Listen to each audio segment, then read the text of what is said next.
So I'm recording right now. And then I'm gonna start the stream. Okay, everything sounds good. I think how it is good. What's going on, everybody? We are going to be playing Donkey Kong Country today, and I actually have a guest today, so I'm really excited to play through this with somebody. I lately have been going solo and been doing the Mega Man runs, Ninja Gaiden. I've been doing the Mario series, but this is a game that I've been wanting to play with my friend Cody here for a little while. We've had talks about it here for the last couple of weeks, and we finally found a day to sit down and actually be able to play. So, Cody, you guys want to tell everyone at home where they can find you? You can find me on Instagram at 200runna. I don't really have that much on there right now, but I'm starting to add more content probably in the next couple of weeks once I get some better recording software. But yeah. By the way, he's actually, you will see it on my next couple videos. He's actually my guitarist who had made the song for Rockin' Cat Reviews. So I've listened to Cody on many occasions, and I told him what I wanted for my podcast and for my channel in general, just to do any kind of videos I have. I'd like to have, in like an intro theme. So it was something I was really excited that he put together for me.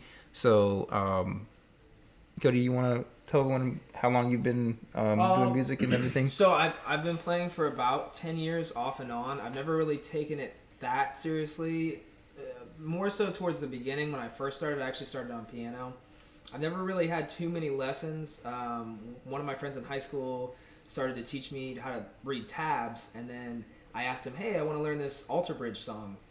He's like, oh, well, let's go take a few more lessons, if we're going to learn that. And it was like $20 a lesson, and my mom was paying him at the time. So I was like, you know what? I already know how to read the tabs. I'm just going to do it by myself. And it wasn't something that I really thought I was going to stick to, but here I am, and it's more of, over the years, it's been probably more of a hobby than anything because I listen to a lot more guitar than I actually play. But I'm starting to try to transition what I'm hearing into what I'm playing. And, there's different ways to train your ear. And I'd really like to take, lessons because I think everyone should. You can never, there's no best guitarist, and that would be pretty boring if there were, because then everybody would just hold themselves accountable to that single person. Yeah. But it's always cool to just learn something and just, anything that inspires you, whether it's, I listen to a lot of songs from 90s, even kind of cheesy movies, and they just inspire me. Everybody's different in their musical taste, but yeah, it's something that I really love, and I'm starting to try to dedicate a lot more time to it rather than just, mess around and playing the stuff that I like. I want to learn stuff that may be challenging, but it'll open up, new ideas. Yeah, I was really excited when I came to you about the theme song because I really wanted something for my channel. Like, I wanted a theme song for Rockin' Cat Reviews. And I was like, Cody, I need something that's kind of like, what did I say? I was like, I wanted kind of like a heavy metal, rock and roll theme. And I love 80s stuff, so I've been listening to a lot of George Lynch, who, if you haven't heard of him, he's incredible. He was the guitarist for Dokken. He also did, stuff in Lynch Mob, as well as, I think it's KXM. Which is the drummer from Korn, I believe, and then the singer from King's X. So if you haven't checked them out, they're amazing. But yeah, George Lynch has been around for years. He's awesome, and he's one of my biggest influences. And I just kind of been listening to a lot of Dokken recently, and I love that 80s sound. I mean, even if it's not rock, if it's, like synth music from I just love everything 80s. So when he told me that it was an 80s theme, I was like, okay, let's try to go for that, because I love that. It's right up my alley. So speaking of soundtracks, we're about to play Donkey Kong Country here in a minute. I think the original Donkey Kong Country has one of the best soundtracks for the Super Nintendo. Oh, easily. And I haven't even played I've watched my friend play it, but I remember when he got to the water level, the aquatic ambience, I was just like, oh my god, it's one of the games where you just wanted to replay, especially before pre-YouTube. If that's the only way you could get, that's to listen to that song, is you couldn't look up, aquatic ambient. Where are you going to look that up? That's actually the name of the song for DK Country? Yes, aquatic ambience, yeah. Okay, that's your favorite theme, right? But it's amazing. It's Yeah, the whole soundtrack is just phenomenal. We're going to get started here in a minute. I wanted to ask you before we get started. Do you want to do 2-player contest or you want to do 2-player co-op? What it is I believe if you play 2-player contest, you are in control of Donkey Kong and Diddy, and then I'm in control of my own set of Donkey Kong and Diddy. So let's say you do stage 1. If you fail, then I will play. Or there's 2-player co-op where it's like I can control Donkey Kong, you can control Diddy. So if I get hit and Donkey Kong dies, then you take control of Diddy until you find another barrel, and then we can team tag in. Okay. So I didn't know if you wanted to kind of do that in case one of us falls behind, and then we can still both play level. That's cool. Or do you want to do it that way? That's fine. Yeah. Okay. I mean, typically, with one of my other friends, we always play Jarvis. We always play competitively, so it's kind of nice to play like co-op because he never wants to do that. So yeah, it's like as I was saying, the big thing for me is has to be competitive. I'm like, all right, man. Dude, invited this man over for Mario Kart, and I'm just like, I never want to play this game again. Oh my god! It's because he like every track he was just like, I was like, when was the last time you played Mario Kart 64? He's like, I don't know, like a year ago, and then he's like just decimated me in every course. Yeah, I'm like, and this is my fucking game. Yeah, it's like when he really likes games, bro, he doesn't play around. So all right, let's get started then. I'm pretty excited. Is this Let me see. Do you want to be okay? Big thing. I probably prefer Diddy just because. But we can kind of take the turns if you want to do Donkey Kong or Diddy. Okay. DK's a beast, but with Diddy, I can mobility is probably better on Diddy, right? He is just because I feel more comfortable with him. Okay. I get in like when I'm in those like real tight situations where I need like precision jumping, I feel like DK can get a little more clunky. But it's give or take. Like there's DK has strong points. Diddy has strong points. It's just knowing how to utilize both of them, I guess, in certain scenarios. So this is what I was saying. So we have 2-player team. I think that would be the best. Yeah, probably, yeah. And then we can just kind of... Yeah, so we can kind of go back and forth. We're going to start with, Congo Jungle. And I don't know if that means where it shows DK and Diddy, where it shows 0-0. I'm wondering if that means how many stages that I complete and how many you complete. On contest or on team? I think on team because I just picked team, so I don't know. I don't really know how that works. If anyone knows that's watching, let us know. But we're gonna start with Jungle Hijinks, and I'm just gonna test out, make sure that both controllers are working real fast. So before we really get started, I just want to test this out real fast. So if you tag me in, see, then I can go. So that's what I mean. So we can. But I have to have a barrel. Yeah, if one of us is down, so I'm gonna start. I'll start off with Diddy, okay. And then I'll give that to you. So as soon as I get hit, or I can tag you in too. So let's say, okay, I'm gonna tag you in real quick. So now navigate DK for a second, and then you can tag me back in. But I'm just gonna show you around. I'm gonna give you a little feel. Since we're on stage 1, I'll let you get a little feel for the controls. Remember, there's like these crocodile looking things. All right, so those are Kremlings. Oh, Kremling. Okay. Yeah. Guys, if you guys haven't checked me out before, Rockin' Cat Reviews. I have Instagram. I have a TikTok. I'll also be editing this and putting it up on YouTube later. So if you guys want to check me out on there, I do a lot of playthroughs. I just played through Ninja Gaiden this week, and I've been doing the classic Mario and classic Mega Man series right now. So if you can check me out on there, I'd really appreciate it. And I also do monthly giveaways on my Instagram, so I'll give away like a handful of games here and there, or comics, or just different things as my way of saying thanks. So always check out my Instagram for that. And I'm still very new here on Twitch, so any kind of follow or just support is very, very much appreciated. And I'm just happy to meet new faces and get to know everyone here on Twitch. So even though you can jump. Yeah, so that's what I was saying. With him, he's a little more, easier to. He can almost like air. Yeah, he doesn't have a double jump, but he can also he has more hang time in the air essentially. Okay. I feel like than DK. I had no idea you could even jump on those trees because I saw like a string up there and I'm like, there's got to be obviously some way to get that, but wow, I don't even think I've seen that barrel.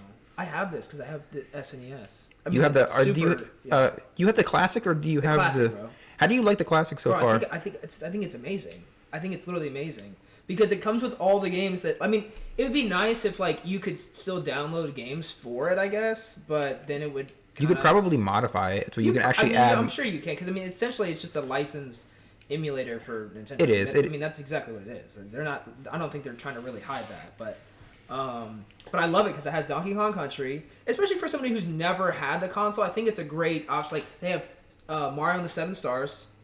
Oh, which I've never played.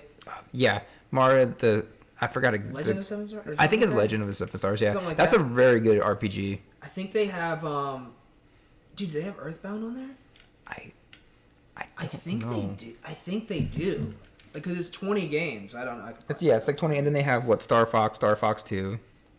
They have. Oh yeah, because that's the secret game, right? Star Fox 2. Yeah, the one that would never unreleased, whatever. Yeah, it's the unreleased game. They have A Link to the Past,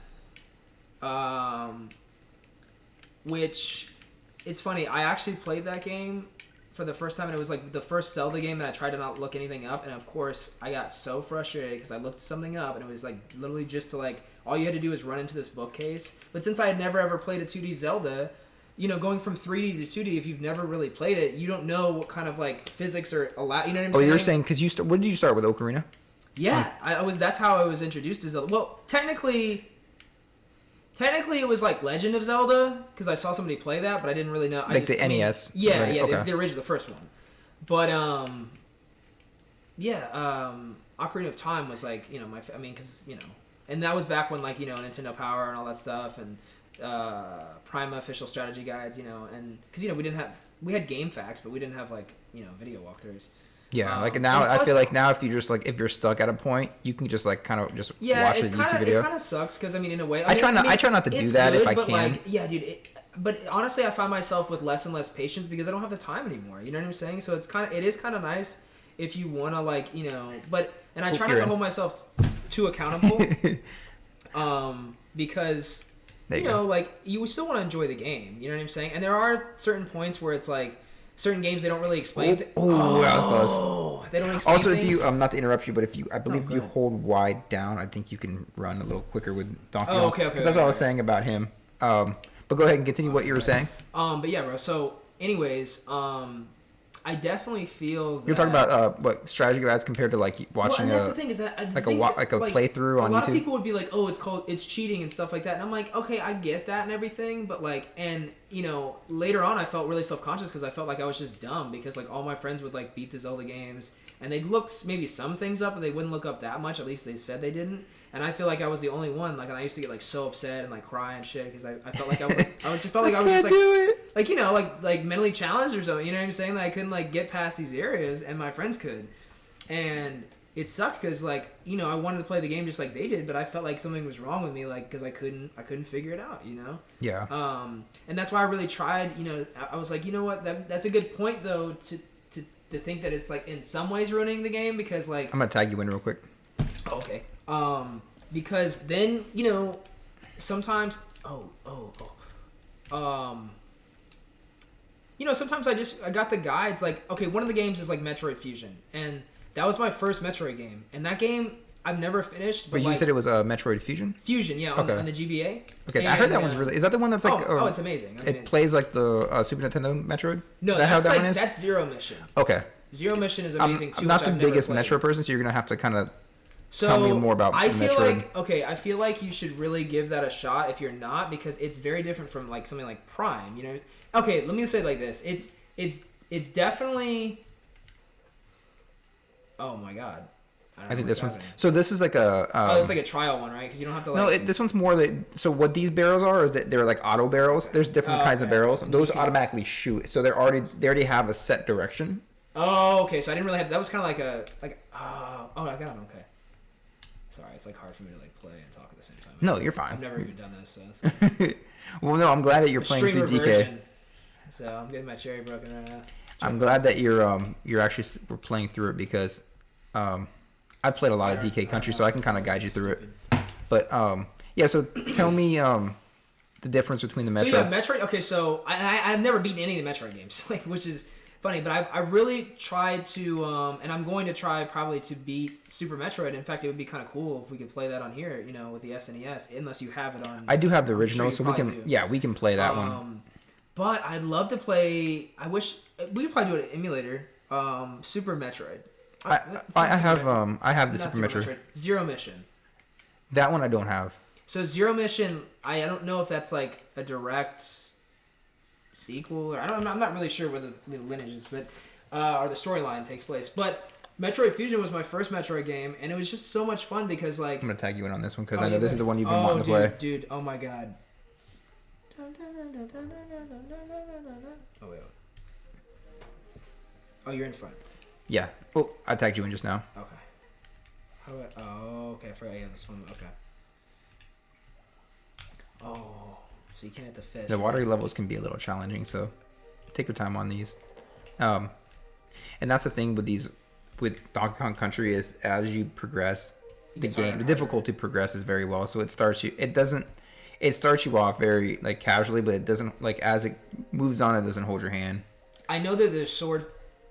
Like those guys you usually want to wait for them to pass and just kind of. Yeah, or you're gonna have to really move your ass if they're behind you. Oh. Like they don't fuck around. Come on, give me the O, give me the O, give me the O, give me the O, give me the O, give me the O. He might come back. Oh. Okay, I got you. So there's no way to like down swim? Or you can press down on the D-pad and that kind of gives you a little more speed, but pretty much you're basically screwed. I'm gonna bring you back in real quick. That way you can get a second chance of practicing with this one. Like I said, I have a lot more practice with the first one, so. And it will get like more progressively hard. Yeah, I can only imagine. It's funny. It's funny that the layout seems a lot like.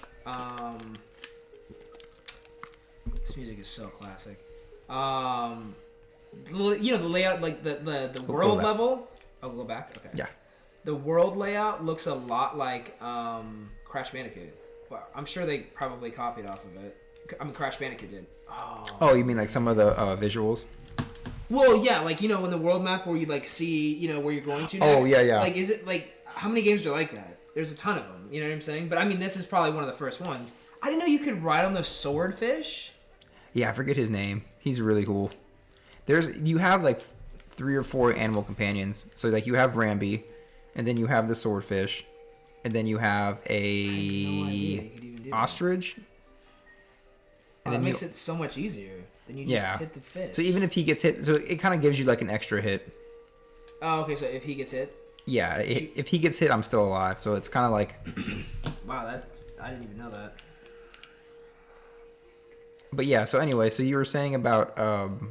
So yeah, with Metroid, I mean, like I've never finished them. I had the strategy guide somewhere for Metroid Fusion, and I just kept. A lot of times I would get the strategy guides just because I love the artwork in them. Like nowadays they don't really. Yeah, they still make strategy guides, but they don't have instruction booklets. They don't have colorful like. I just remember the instruction booklet for something like Knights of the Old Republic, and I was like, wow, this is like a really decent sized instruction booklet, and it's like, it's just really cool. And some of the instruction booklets weren't necessarily the greatest at like explaining things, but it was still like I still had the appreciation for them, giving effort, you know what I'm saying? For certain things. Like, where now they're like, oh, download the instruction book, and I'm like, that's cool, but, and I know everything's kind of going to a digital format, which I'm okay with in certain aspects, but I do miss the physical, copies of things because it's just cool. It's just something to hold in your hand. You can't hold like on the SNES on the classic SNES you can't do that. You know what I'm saying? And it's cool. It looks the same. Or at least it's a lot smaller, but or at least have like if you're gonna do a digital, at least have like a digital manual with all the art included. That would be cool. Yeah. I think a lot of games do, but like it's just not this. It's not the same. You know what I'm saying? It's like reading a book online. It's like So I was gonna show you with this one. So you see how that barrel has a blast icon. If you hit it, as soon as you get into that specific barrel, it's gonna automatically launch you. Oh damn! I missed that one. So like certain barrels, the clear one or the one. So the one that has like the little blast on it. It's like an auto barrel. So as soon as you go into that barrel, it's gonna shoot you regardless. But it's fine. Shit. Sorry. No, you're fine. Take your time. But yeah, I'm like that with that's why I have a lot of Nintendo Power strategy guides because I'm a huge fan of the artwork. Like I like to try to get through it without it, but if I have to use it, I'll use it. It's okay. Because you were saying, I think the biggest thing like you were saying about time is, if you work full time, if you have, and if you can't have the it's okay. If you have the casualty of just like not being able to sit down and spend an entire day playing, then by all means use a strategy guide. But I'm like, I like to at least try it first without it, and then if I get stuck, I'll go back to it. Or what I like to do with RPGs is I like to play through it once and challenge myself, and then I like to go through it with a strategy guide and see what I missed. So let's say there's like side quests that I missed. I'll usually do 2 playthroughs of an RPG. So I'll do one with and one without the strategy guide, just so I can say, hey, this is what I missed. Because I might have missed like crucial little side stories, Honestly, yeah, that's the other thing. And that's the thing that I just wish games would do a better job sometimes. And sometimes it is the fault of the player because, there's those games where you're so focused maybe either on the storyline that you want to get everything. That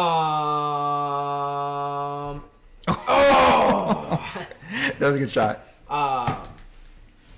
But a lot of games don't really do a great job of explaining things, and it comes down to, like with Zelda games, right? So you mean like they're very cryptic in a sense? Yeah, like with Zelda games, there's usually the same way to solve certain puzzles. Never change. You know what I'm saying? Or like with bombs, you see like a crack in something. Okay, it's probably a bomb, whatever. But it's like when you figure something out by yourself, it is very rewarding. Especially, but we're in an age now where like it's so hard not to see spoilers, even if you're not trying to. You know what I'm saying? Do you feel like if you just go on like your Instagram or your Facebook for like a movie or that's why I don't go on that. But even then, it's YouTube because then YouTube will just recommend, Last of Us, whatever ending. And wasn't that like a big thing where somebody like revealed? I don't know much about the Last of the series, but isn't that like a big thing where somebody like leaked the entire plot online or something like that? Did you hear about that? And they did the same thing with like Fallout 4. So how do I? So when you're blinking, you just have to hit the A button and then project yourself forward quick. It's really hard. Yourself forward? As soon as he's blinking, he's gonna pause, and then you kind of just like dash forward. It's really hard because I've never done it. Like I said, with 2 people. Oh, with 2 people. So you're so used to doing it. I'm used to doing it myself, so it's gonna be something that we'll have to get used to. And it's kind of like you don't realize that if I die, so you have to kind of. I'll let you know, but it gives you that chance where if I do get hit. It's like, hey, wake up! It's time to use Donkey Kong. That's the thing with it. That's why he starts blinking, because it's hard. You can't just be like sitting there. Yeah, I mean, something like this would be relatively challenging. Yeah, this part's pretty intense. There's a snow level that gives me so much anxiety. The entire level is just barrel blasts like this. So you really have to like time this perfectly or you will die. Dude, I just got the Mega Man collection or Legacy collection. It's like 1 through 6 or whatever, and I did not realize how difficult that game is. You were playing the. I can't, because every time I see people play it, they're just like, yeah, man, Cut Man, Lek Man, whatever. And I'm like, all right, cool, whatever, I want to play it. And I actually got inspired by your playthrough. And I've seen so many playthroughs before, and I just love it. So I love the art style of the game, everything. So I got it, and I was just getting so frustrated. I was like, dude, I can't. It's hard. They are very hard. I can't believe how difficult. Did you start with the original? Because we'll give you the original is the hardest of the. Oh, is it really? Okay. Yeah, so you probably started with the hardest one because you were mentioning like Cut Man, Elect Man. Yeah. So I was starting with number 1 because I was like, I might as well. You know what I'm saying? Because I've seen playthroughs of 10, I love 10, I love 11, but I haven't I don't remember anything about them other than it's kind of the same sequence of whatever. But I just loved him, and I was like, dude, this is so cool. And I want to give it another shot, of course, because, I bought it, But, yeah, I was going to say, before I forget, this style of, what was this, platforming, I guess? This is platforming, yeah. I would call it, this is like your standard platformer. Would be, reminds me, one of my favorite games of all time, even though I've never finished it again, because it's such a long game, is, or it's longer, I guess I should say, is Rayman Origins. Dude, what's the one I was playing it? I have it on Saturn. Like the original Rayman is fucking hard, bro. Dude, but the Rayman Origins, it's like this, but you can play 4-player co-op local, which is amazing. Wait, so 4 people can play through the level? On the same screen, and all you're doing is just platforming. And when you die, you become a bubble, and then the other person. So that's kind of like what, like the. It's kind of, it's kind of like this. Instead of getting a barrel, you just have to hit the person. You know what I'm saying? Yeah. But there's time trial ones. There's ones where you have to chase a treasure chest, and then once you get the treasure chest, you unlock a new ability. Like you can get small, or you can jump a certain way. It's just really cool because it reminds me of something like this, but in a newer thing, and the visuals are amazing. I'm all about 4-player co-op. I think they need more platformers that can utilize. Well, the thing is there's so much of a push for online multiplayer. There has been since the early 2000s. Yeah. And it's even probably before then. But it's just it's unfortunate because I feel like that's a lot of the social problem that these kids have now is that, yeah, they have their friends maybe come over and play, but like, look how many kids like literally just do this, and that's their way of socializing. Yeah. You know what I'm saying? I feel like when we all get together and play Smash, is like it's different than playing online. It is, but you have to have the right group with Smash because some people get really competitive and they don't like that. You know what I'm saying? Like Jarvis. Yeah, exactly. Well, yeah, but Jarvis is cool though. You know I know. I'm saying to be funny. A lot of shit, but you know, I think that's really important. Like, you mean like when, like yeah, I know exactly what you mean. Like when it's one thing to have fun, but it's another thing to be like. Yeah, like, some people take that stuff, especially, you know, now. I feel like the Smash community. I feel like the Smash community is like that. They're like, you have your friends that are just like, I want to just play for fun and just have a good time. Like me, I just play around. I like to goof with my friends, and there's people that take it super serious. So it's like I think it's like you gotta find that happy medium with like I used to get pissed all the time because Jarvis would just win all the time, and like there's a lot of stuff about the game that I just don't understand. Like the spot dodging. I'm not good at it at all. But like, you actually took like I'm usually stressed out at that point, but listening to you like really de-stressed me because that's a hard fucking stage. I just did it on one try. Yeah, it was just like Have you gotten this far before? Because I've seen Jarvis do it. The minecarts are just really rough. You know where that level reminded me of? Have you ever played the Crunchitize Me Captain game that you got in the cereal box, where you like create your own Crunchling? Well, you mean there's like? Are you talking about Captain Crunch? Yeah. You mean there's a Captain Crunch video game? Bro, there's a Captain Crunch video game that you could get in the box. In the night, dude, we played it at daycare, and I was obsessed with it. I was literally obsessed. All right, you need to find out what the name that is. We gotta look that up right now. Can you look it up? Oh my god, dude! Because there's one. I should know the name. I mean, I feel disgusted with myself that I don't even know the name of it. I'm like, honestly. This is your game, bro. It's amazing because I literally sounds fucking. Like, Mom, come on, let's go to the grocery store, please. Can we? Like, because they'd have other ones too, but like. So what was it, like a CD-ROM that would come with the cereal box? In the cereal box, and it was amazing because you'd start out with like a small. It was like Pokemon, right? You'd start out with like a small, like stage 1, like little Crunchling, and you could change the color. I think it was like 2 different colors. Then you could make them. Maybe they were all yellow, and then they were like purple or blue or whatever. You could name them, and then you'd like evolve to the big one. The medium one, and you'd have like 3 different stats that you needed to do, and you play these little mini games. That's really fucking cool. To get like better. And then you get, like, the full one, and then after that, it was kind of like, okay, like, there's nothing else to really do. But you'd fight, like, this Crunch, boss or something. What do Crunchlings look like? Because when I think of Crunch Berries, are they, like, Crunchberry people? Captain Crunch video game. This is awesome. It's literally... This is the best thing I've heard all day. Crunchling Adventure. Absolutely fire. Oh, bro. I need to finish this because I need to get like really hype about this because this game, bro. Look at this, 7 reviews, 5 stars, bro. Because all 5 stars? No, bro. These people know. And you're eating. Like, just the nostalgia factor alone. This shit's. Oh my god, bro. I don't know why they don't do this anymore. Like, well, there is a game that. Like, at least give you a digital code. Like, you know how much they would sell, bro. If they did a re-release of this on the Captain Crunch. Bro, awesome. People would literally lose their mind. Parents would be foaming at the mouth like, hey, we gotta go to Publix tonight.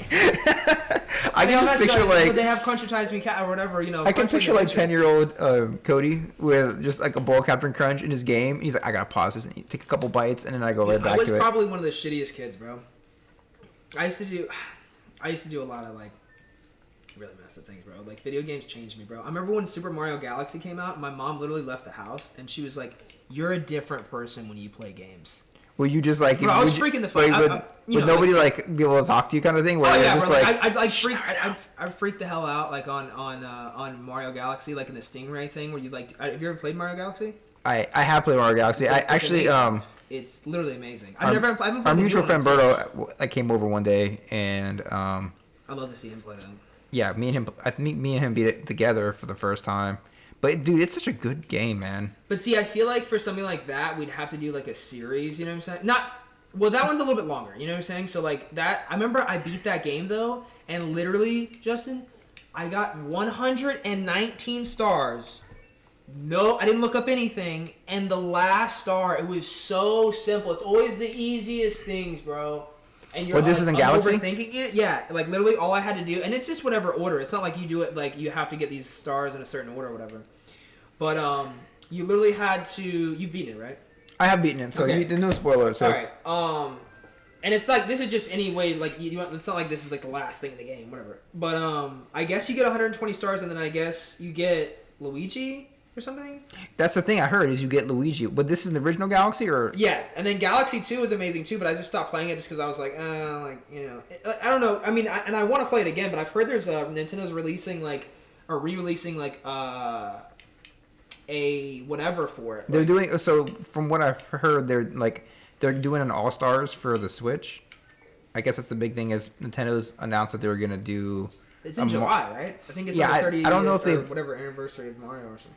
I think so. Yeah, I don't know if they've announced the games that are gonna be on it, but everyone's kind of craving for like a Mario 64 remake. I think that's or just an HD update or something like that. That is probably gonna happen. I think they should do Sunshine. I think that's a really underrated game. I've never even beaten that. Like an HD All remake these games of it. I've never beaten that. Talk about how good they are, but most of the time I've seen playthroughs and stuff like that. Yeah, because Mario Sunshine never got remade, or HD or anything. You know what I want to know is okay. This is what I really want to know is. I've heard it's Sunshine, 64, and Galaxy. That's what I've heard. I've heard that, and then like a different game was in there. I don't remember if it was like Paper Mario. They're probably gonna. So I guess they're gonna be maybe an HD remake of all the 3D Mario's. But my thing is like, okay, this really bothers me is the fact that like. I hope they fix the camera angle because the camera angles in 64 were oh my god, swimming. Like swimming is my most favorite thing in the game. Swimming is really. I mean, and a lot of people like are stressed out on swimming levels, but I mean, to me, they're kind of relaxing. But, like no, I love them. Dude. I love anything underwater. But woo, like, you saw that.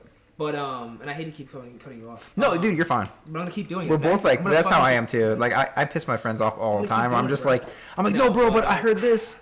I'm the kind of person that's like I just get excited, but like this is so awesome. I'm kind of hogging it right now too. If you're okay, because I know you're talking, so I'm just like I'm listening to you. Honestly, you're better at it because I can't. It's very hard for me. What the this ostrich? So that's Neki. Neki, you little son of a bitch. Wow. Throwing your nuts at me. No, so what I was going to tell you is, you know what really fucking pisses me off? And it doesn't piss me, like, really actually make me mad, but it's kind of like grinds my gears kind of thing, is they made Galaxy, and then they made Galaxy 2, but, like, why did we never get a Mario 64 2? Because Mario 64 is my... Like, people ask me my favorite Mario... like 96, so they had enough time to, like... I just feel like, why can't we get a Mario 64 sequel, but we can get a Galaxy sequel. Then just call it like Mario Switch or something. You know what I'm saying? Or whatever. I know something. And I know it's like kind of like. Because I guess the storyline's all the same. You know, it's always like Peach, and you know what I'm saying. Yeah, I've heard the ones on 3DS or 2DS or whatever. The ones with the Mario, Luigi, Bowser saga, whatever. Oh, the RPGs, like the paper. Well, not the paper. There's two different types. There's your standard Mario RPGs that are like it's like Mario and Luigi, Bowser something, whatever. Untold stories or something like that. Yeah, but it's like on the Game Boy Advance. Those are really good. I've heard. Yeah, my friend Jackson, he used to play. Dude, if we ever, he would absolutely love this, man. Like I don't know if he still really plays video games like that, but dude, I played Smash with him. I played. He's the one who got me. Like he loved Kingdom Hearts. He loves Mario, stuff like that. But yeah, man, he was like my main friend that would like beat all these games, and I'd be getting so frustrated because I'm like, oh man, I have to, and he'd be like, oh, don't look it up because you're basically cheating, or whatever. Even though he would do the same thing, but like he wouldn't do it on every single, you know what I'm saying? He would get really stuck on something, and then, of course YouTube wasn't out then, or even if it was, they were, they didn't have a lot of content, and he was, he'd look stuff, or he'd go on GameFAQs or whatever, but. So a lot of these games that I haven't beaten, I've watched him play through or get to the end or, a large portion of it, So, and I just love watching people play games too. I mean... I do too. I've never had an issue, like some of my friends are like, are you okay? Just like, I've been playing for a while. I'm like, no, man, it's good. Because to me, it's like therapeutic just to watch sometimes. Like I can sit there and watch a playthrough, no problem. And some people are like, why? There's like this, like, people just have this issue, like, why would you just watch and like why not play? Like people think that's dumb, but I'm like I think it's you're up. I think that's very therapeutic to me. Like I can sit and watch a playthrough of something. I don't have to be playing, Okay. So you'll get used to I've kind of dropped you in, like I've been playing for a minute, so I kind of dropped you into like a really hard area. So so with these barrels, I'll tell you. Wow, I thought there was ground there, dude. It's okay. I'm kind of like it's 12-0. It's I okay. haven't even completed a single stage. It's all right. It's okay. The game gets very difficult at this point going forward. But yeah, like to me, it's like it's kind of therapeutic. I can sit there and watch a playthrough of anything really. And it's like, to me, it's okay. Like, cause like I like listening to people talk. I like hearing people's stories. So I'm like, you know, my biggest thing is, I just love, like I said, like how we're sitting here kind of doing our own like couch co-op thing, where it's like we're both just spending time together and playing games. But I like listening to people's stories. Like, okay, someone tells me their first time they saw Donkey Kong Country. Like, I remember the first time. I still have the VHS. I was mailed a VHS from Nintendo Power because I had a subscription to Nintendo Power, and it came. We should actually watch it one day on like a live stream, and just I can get your reactions. But that'd be awesome. It was just like a promo tape for the game, and then I saw it, and it just fucking blew my mind that like the Super Nintendo could put out. Oh, dude! Like this kind of graphical style. Can you remember like when the PlayStation 2, after the PlayStation 2, probably the most single hype, at least in modern times, I guess, was the graphical prowess from PlayStation, or like Xbox, really. You mean like the technological jump, kind of? Yes, but like after that, like I don't think we've had anything that significant to where it was like. PS3 I mean, yeah, PS4. 3D was like huge, I'm sure, but I wasn't. I mean, I was born in '92, so like for me, like the biggest thing for me was PlayStation 2 or not really PlayStation 2, PlayStation 3, because I love PlayStation 2 way more than the PS3. I don't even have a PS3. I'm a huge PS2 guy. PS2 is like it's probably my favorite system. With the amount of like collections, maybe the amount of collections it has and the amount of sheer games, it's like I think it's probably overall the best console. I think it is because the amount of games, you're right, the amount of games that it has, and like, have you ever played the game Jade Cocoon? Yes, I have. I have it, but I've never played it. I've only played the second one. I've never even played the first one. You see all these I was gonna tell you. So you see how this one? I'm gonna explain this barrel to you real quick. Okay. So you see that barrel blast? That's an automatic barrel. So that means I have to time it that when I get into that barrel, it's gonna automatically shoot me. So I need it to automatically shoot me by the time that this barrel is lined up with it. So watch here. See? So I have to time it so when I get into that second barrel, it's going to blast me into that barrel on time. So it's all precision. So see how this one's going to automatically shoot me to this one. Dude, this looks like the level in like... And then this one that's floating is going to automatically launch as soon as I go in it. So I have to launch it perfect timing like that. See? Okay. So see what this one's going to automatically launch me. So the white ones stay. The ones that like ones... I call them like little barrel blasts because you're up. Because those are I love your reaction time to it. You're like, holy shit! Yeah, I gotta get that damn controller. Because I never have the controller. Okay, so. Yeah, so those are gonna be automatic barrels. So as soon as you reach that barrel, it's gonna launch you. See? Oh, I didn't think about that. It's okay. Dude, I literally have like 10 seconds. I'm not judging you because this is fucking hard. This is pretty ridiculous right now. Yeah. I was kind of nervous to play this game because I saw Jarvis play it and I was like, yeah, this looks really difficult. Yeah, no. Donkey Kong games in general are difficult games. That's why I didn't want to do. That's why I want to do like a 2-player co-op because that way you can try the other stages if you get stuck. But yeah, so we were talking about what were we talking about before I interrupted you? You're talking about So the biggest thing is like from PS1 to PS2, I think was the biggest graphical jump that we saw from like one console to another, or maybe NES to Super NES. Oh, bro, this is the game, by the way. Well, I'll just. Oh yeah, I got to see the Captain Crunch game. Yeah. But should I just send it to you? Oh, I fucked that up. Damn it, dude! It's literally. How do I have access to the game? Do I have to go find a serial box? Because you don't have like a. So you wouldn't be able to play it on this because You're it's a CD-ROM. It's a CD-ROM. Yeah, but I'm sure you can emulate it because I think I've emulated it before. I don't know what the hell you would. I think it's just literally on because it was on PC. Like it wasn't on like. Oh my god! You barely made that, but that was close. I was gritting my teeth on that one.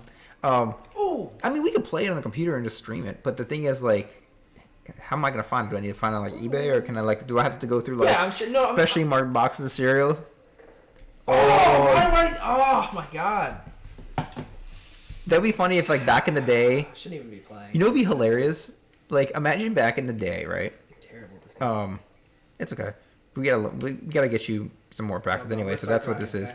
You know, it'd be funny if it was like in order to get the Captain Crunch game, they're like, we need like 20 proofs of purchase. So you have to eat 20 boxes of fucking cereal before you get the game. I think that'd be funny. You have to like literally videotape yourself eating it. Yeah. And they'd be like, how do we... I miss it. That'd be funny, too. Like, we need a videotape mailed in, okay?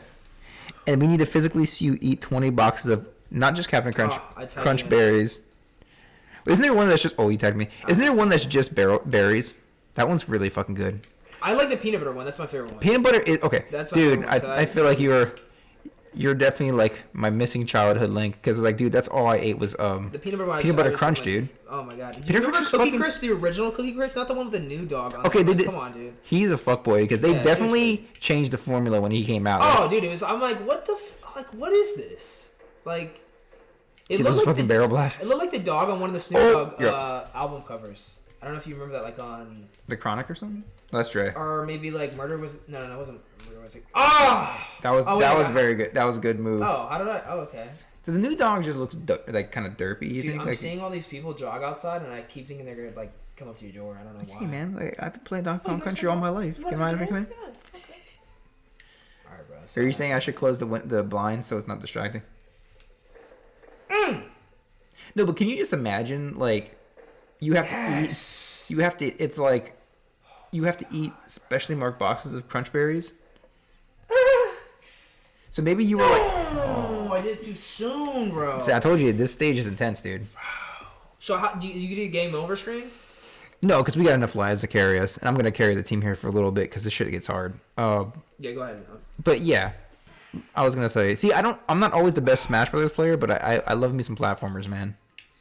Oh no, I mean, and this is honestly, I feel like when we have to play Rayman Origins. I mean, it's literally like. But it's so much longer than this. You know what I'm saying? It's a long fucking game. It's going to be like sessions for that one. Yeah, no, we'd have to. But I do want to finish it because I've never finished it before. And it's so much more fun to play it with. Like, it's just not a game that I would probably play by myself. Understandable. Because I feel like there's certain parts where it's like not next to impossible, but it's just very, very difficult. And at that point, like, who wants to play a thing? Like, it's one thing to play something like maybe 10 times, and it's probably not that difficult, but you're just... And there's always a simpler way to do things, of course. But, like, it comes a time where it's like... The margin of error is so slim that like these barrels. Yeah. These fucking barrels, dude. Oh, I missed my G for Kong. That ticks me, bro. It makes me just get the G, bro. Get the G. So yeah. No, that's all good. But yeah, but with Rayman, I know the original Rayman is really hard, dude. I've never played Origins. Yeah, I'm sure Rayman Origins is. I mean, probably nothing. Well. I don't know. There's some times where it's like really, really difficult because there's so much. Like you're going really fast. You're like slipping off of these icebergs, and you're trying not to hit certain things. And there's just so many things that can hurt you. And it's like, oh my. Yeah, the ice level. I think in the original Rayman, there's like an ice level, and I was sitting there for at least an hour trying to beat like one stage of the original Rayman. Oop. Yeah, and some of these new games, man, they're just so long that it's like I just finished The Last of Us, which isn't a new game, but I mean like. Oh, you finished the game? Yeah, I did. Which I'm not gonna say anything. Wait, did you finish the newest one that just came out? No. Oh my god, no. What was I've heard mixed reviews from that because my friend was telling me, oh yeah, my friend's already playing. And I'm like, I thought it came out, and I was like, oh, it came out what, yesterday or today? The Last of Us 2, right? Correct. Yeah, but then like, but you for some reason it's getting review bombed, but I don't really read the article, so I don't know. I was meaning to read the article, but I was at work, so. But apparently it's getting review bombed, which I don't know why, but but you know that happens a lot where like major companies are paid to like review it and give it a great score and stuff like that, and then you get to the user reviews and people are like, yeah, this game sucks. So yeah, that's why you always kind of go by because there's two different reviews, right? When you're going by a game, there's like the one that's like given by like IGN, GameSpot. Correct. They're usually paid. I mean, and then there's one that's actually just like the user base, right? Correct. Yeah, Isn't that like how it is with movies too? I like a lot of the not lower end, but like not as popular YouTube people that do it. Just so you can kind of just so it's not like it doesn't have a bias. Like and you never know if they're sponsored either. But I mean, like if they have like less than 15,000 subscribers, they're probably not or whatever. I don't know. So you kind of go for like the. Yeah, just because I want multiple different opinions on it because I don't. But then again, you have to be careful because people could just spoil it. You know what I'm saying? And you're like, oh, that's that sucks. So I try not to look at too many things, but I just try to go off of a basis of okay, does that game look like I would enjoy it? Because you can pretty much tell. I mean, if you played enough video games, you kind of know. Will I at least have fun playing this, or does it at least look like I would have fun playing this? Yes, okay, let me try it. Yeah. And nowadays, obviously, all these games are $60 and everything, and they have been for a while, but. Since I mainly play on PC, that's my preferred platform to play on. I feel like PC has always been like I guess the preferred platform It's because just it's always like because you can always like when you can update do- your computer. Yeah, and when you can So do games emulators, always like, run the I smoothest. can play these games and like on the lowest end computer possible, and it would still look great and it would be awesome. I know it's not the same because you can't really. I think they actually do have PC controllers that look exactly like this. I don't know how well they work, but you can. They get a usually have controller lag for- if there's like. There's probably There's probably at least a little bit of lag, but because I know there is on my Xbox One controller for the Bluetooth. I mean, it's minimal, but it's definitely there. But if I had a wired one, it wouldn't be like that, and these are wired anyways. See what I'm saying? So usually, if it's wired, you don't really have any lag for the most part. But I know they literally make PC controllers with this, and it's like amazing, bro, because you can have like. I have a few of them, but it really depends on the brand. I just wish Nintendo would like. I know they won't do this, but I wish they would kind of allow. I don't know, maybe like a game that's like more of a third party, but maybe it was only on. Nintendo consoles or something like that. Like import it over to PC, but have it be legit. You mean like actual Nintendo? I have like Wind Waker and stuff like that on there, but they're emulated, and I just feel like people are like, oh, it's illegal. And I'm like, but it shouldn't be, dude. You know what I'm saying? Like we're playing your game on a different platform because maybe we just prefer it. I don't know. Maybe the graphics look better. Maybe whatever. So you're saying like if like Nintendo first party stuff could actually be like. I mean, I don't know about first party, but maybe third party. I'd probably never. Yeah. I don't think first party would ever. I don't think they would ever. Well, they're probably. But then again, look at Sony. Like how many games they've released on or PC. Like they're gonna do what did they do? Heavy Rain, which I mean, it come out years ago. What is Heavy Rain again? That sounds. It's like familiar. a cinematic like experience where like you're. Did you just die? No, Okay. So this is like it was like kind of leading me down a path to a bonus stage. So like it's like one of those cinematic games where like you just basically press. It's kind of like God of War, but God of War's not like necessarily cinematic. I mean, you're playing most of the game. Yeah. Right, but you know how like there's certain scenes where you press certain things whenever. I forgot what they call it, but and I want to get the new God of War for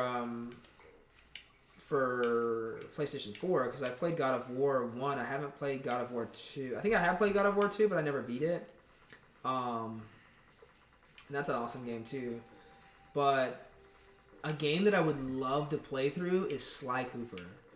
I do have Sly Cooper. We could play that. You have the Thievius Raccoonus, the first one? I believe so. Sly Cooper 2 is the best one, but I never beat the game again. It's like I'm saving like all the time. But I just love the game so much, and I didn't realize how long it was. That I think he fucked you. You're like right there. He's stuck. He didn't move. I can't even focus, bro. It's okay. I'm done. I'm sorry, guys. See you guys later. No. But yeah, it's just I don't know. But yeah, so Sly Cooper isn't that like more like a tactical? See, Sly Cooper means a lot to me because basically what happened, dude. And this is not like a super sad story or anything, but I've always had digestive issues, and I had like really, I guess I had like a lot of backup. I guess it was always tough for me, and it still is sometimes. You go to the bathroom like regularly, right? So you just have to take frequent shits, or you just get backed up? No. I just sometimes I get backed up. I don't really get constipated anymore, but I've always had a funky digestive system where I like literally have to wipe myself. I know it's disgusting. No, but I'm just being honest. Like, dude, I have to be in there for like 10, 15 minutes just continually wiping my ass. And I'm like, so that's where you. So you're this shit go, dude, and it's always bad because you're at an angle, so you already have your back like this. And then you're like wiping yourself, and it's like, dude, so are you telling me that's permanent damage to my back, and my back's already like hurting me. So you're telling me that when you're gone for like 15 minutes at a time, now I know where you go. Well, no, not necessarily, but like literally, like when I have to go to the bathroom, sometimes I'll put it off, dude, because I know if I'm gonna be in that bitch, like sometimes for like like 30, not 30. It doesn't take me a long time to like release the shit. It's just like wiping my ass, dude. I'm like, dude, oh my god, and I think a lot of it has to do with the amount of water that I used to drink a lot more. So you just get dehydrated really. That's probably it because I probably don't have nearly enough fiber in my diet. I mean, obviously, but anyways, I forgot where I was going with this, but you were saying how Sly Cooper helps you. Oh yeah, because okay, so the moral, not the moral of the story, but the point of the story is that Sly Cooper I had a backup apparently, and I had really bad pain. Oh, so this was serious? Yeah, this is like serious. I was a kid, and I was like, oh my god, my stomach is killing me, and like I never had pain like this before. Okay, so not to interrupt you. You see how he kind of? I'm still in, but you see how he kind of he kind of gives you an additional hit. Yes. He just runs away. Okay, so continue. And I told my mom, I was like grinding my teeth. I was like, Mom, call the hospital. I never, said that as a kid. I mean, okay, so this was. I was like maybe 10. I don't know. And my mom, we were you not to interrupt you? Were you playing Sly Cooper when this was happening? No. Okay. I'm gonna get to the point for sure. Sly Cooper brings. Dude, Dunstan checks in was still there. I don't know if you're gonna get that reference. The orangutan. There he is again. Dunstan checks in. But Ooh, that was close. Anyways, so yeah, dude. So my mom brought me to the hospital and everything, and I was just like really worried. And this guy was just like, dude, this old guy that was like one of the nurses or whatever the hell he was, or I don't know what the fuck he was, came up to me. He's just like, all right, so what I'm gonna do is I'm gonna take my little pinky here and stick it up your butthole, okay? And I'm like, at the time, I didn't, I thought that's what had to be done. So he was doing a prostate check, essentially. I guess. I thought this, I was like a 10-year-old kid, Yeah. I mean, I'm borderline getting. Never mind, I'm not even gonna say that, but you know what I'm saying. Yeah. Because I don't know how many, these viewers out there, but it was just very, it was very uncomfortable. Okay. Okay. And I was just like, dude, it took me like. You're a little kid. You're trying to check. I had like the IV and everything, and I hate needles. So, anyways, after he put his finger up my ass, I guess they determined that I had a backup, whatever. And anyways, I was in the hospital. I was with my mom, and I was like, oh, she's like, I don't know what she said or whatever, but I was just like, oh, can I, I don't know. I was scared because I'd never been there. You know what I'm saying? I didn't know what's going on. And I still have this problem with my. In fact, not too long ago at the job, dude, I had dude, I'm terrible. I can't talk and play at the same time. It's okay. Go ahead, I'm listening to you. I'm trying to remember what I was saying. You're talking about. Oh yeah, not too long ago at the job. So I had problems. I just had this crazy pain. You know how when you're going up and go to the bathroom, or you just get gas or whatever, and that's what I thought it was. And I was like, dude, this is like really bad. Like this is painful, and I actually had to leave because my stomach was hurting so bad. I just didn't know what was going on. And dude, I eventually like blew my fucking ass out at the hospital, McDonald's. No, this is like recently. What were you eating though? I don't know, dude. I don't even remember. But I never. I mean, McDonald's will kind of maybe do that to you. No. I didn't even eat at McDonald's. I just went there because I had to like pull. Oh, you had to use the bathroom so bad. To go to the bathroom, but I hadn't had the urge, and these pains were coming out of nowhere, and I was like, oh my god. Was this after you left the hospital?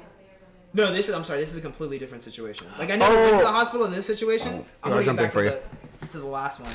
Oop. Oh wow. Sorry. I think it was stuck. Yeah, keep going, bro. And anyway, so Sly Cooper. When we go back to the first situation, when I was like, you understand where it's like early. My mom was like, oh, can I get you anything or something like that, or when we get out of here, because she was worried too, because she didn't know what was going on.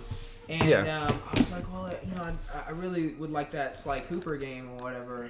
And she's like, okay, we'll get that or whatever. And I just remember that game, like I played it and I didn't ever look anything up. And that's one of my favorite games of all time. And just the characters in there and like how like playful it is and I don't know, it's just a cool story and it was different and I love animals, so anything with animals in it. And it just meant a lot to me because like that was like. My mom is amazing, dude, and she's done so much for me, and not all of us are fortunate enough to have parents that are like that. And unfortunately, sometimes when you're a kid, especially if you're spoiled, like I was, kind of take advantage of it. Yeah, almost. Dude, and then you kind of realize, hopefully later on, or hopefully even earlier, that wow, I was kind of a shitty kid, and maybe it's a little too late now, of course, but I just remember like, man, I was just such a brat, dude, and I think it's like I think that's just.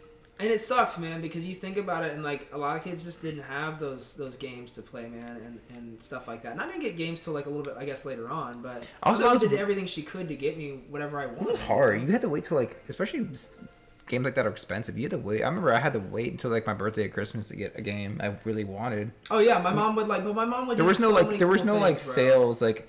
Like now, it's like you go on Steam or something, and there's like the Steam sale, you get games for dirt cheap. I logged into your account and I got you this, whatever, and it would just be preloaded. No, but I don't know, man. My mom just did so much for me, and it's just even now, it's like I don't know. There's just like a lot of reasons why, but I try to be a lot more appreciative. I still struggle with certain things just because it's not that I just take it for granted, but I don't know. It's like. You ever feel like you don't want to get close sometimes because you're trying to ignore reality, I guess? Yeah, almost like a video game could like take you out of. Yeah, and that's kind of, but I won't get into that because that's a whole different story. But I don't want this to be a positive thing. But yeah, so I got him. I try to definitely think about that, and try to be like, wow, she just like today, I forgot to get these snacks the other day, and I was like, you know what?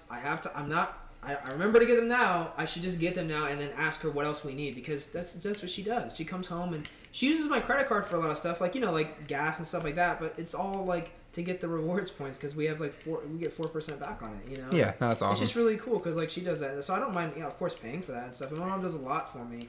And did she get you was she the one that got you the Sly Cooper? Yes, she was. Yes.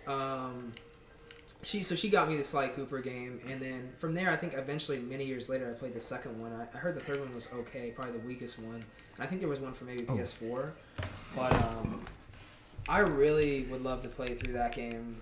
I don't think it's terribly long. I think there's like 5 stages, and you fight a boss on every stage at the end. You have to get like enough keys or something like that. To get to the next area.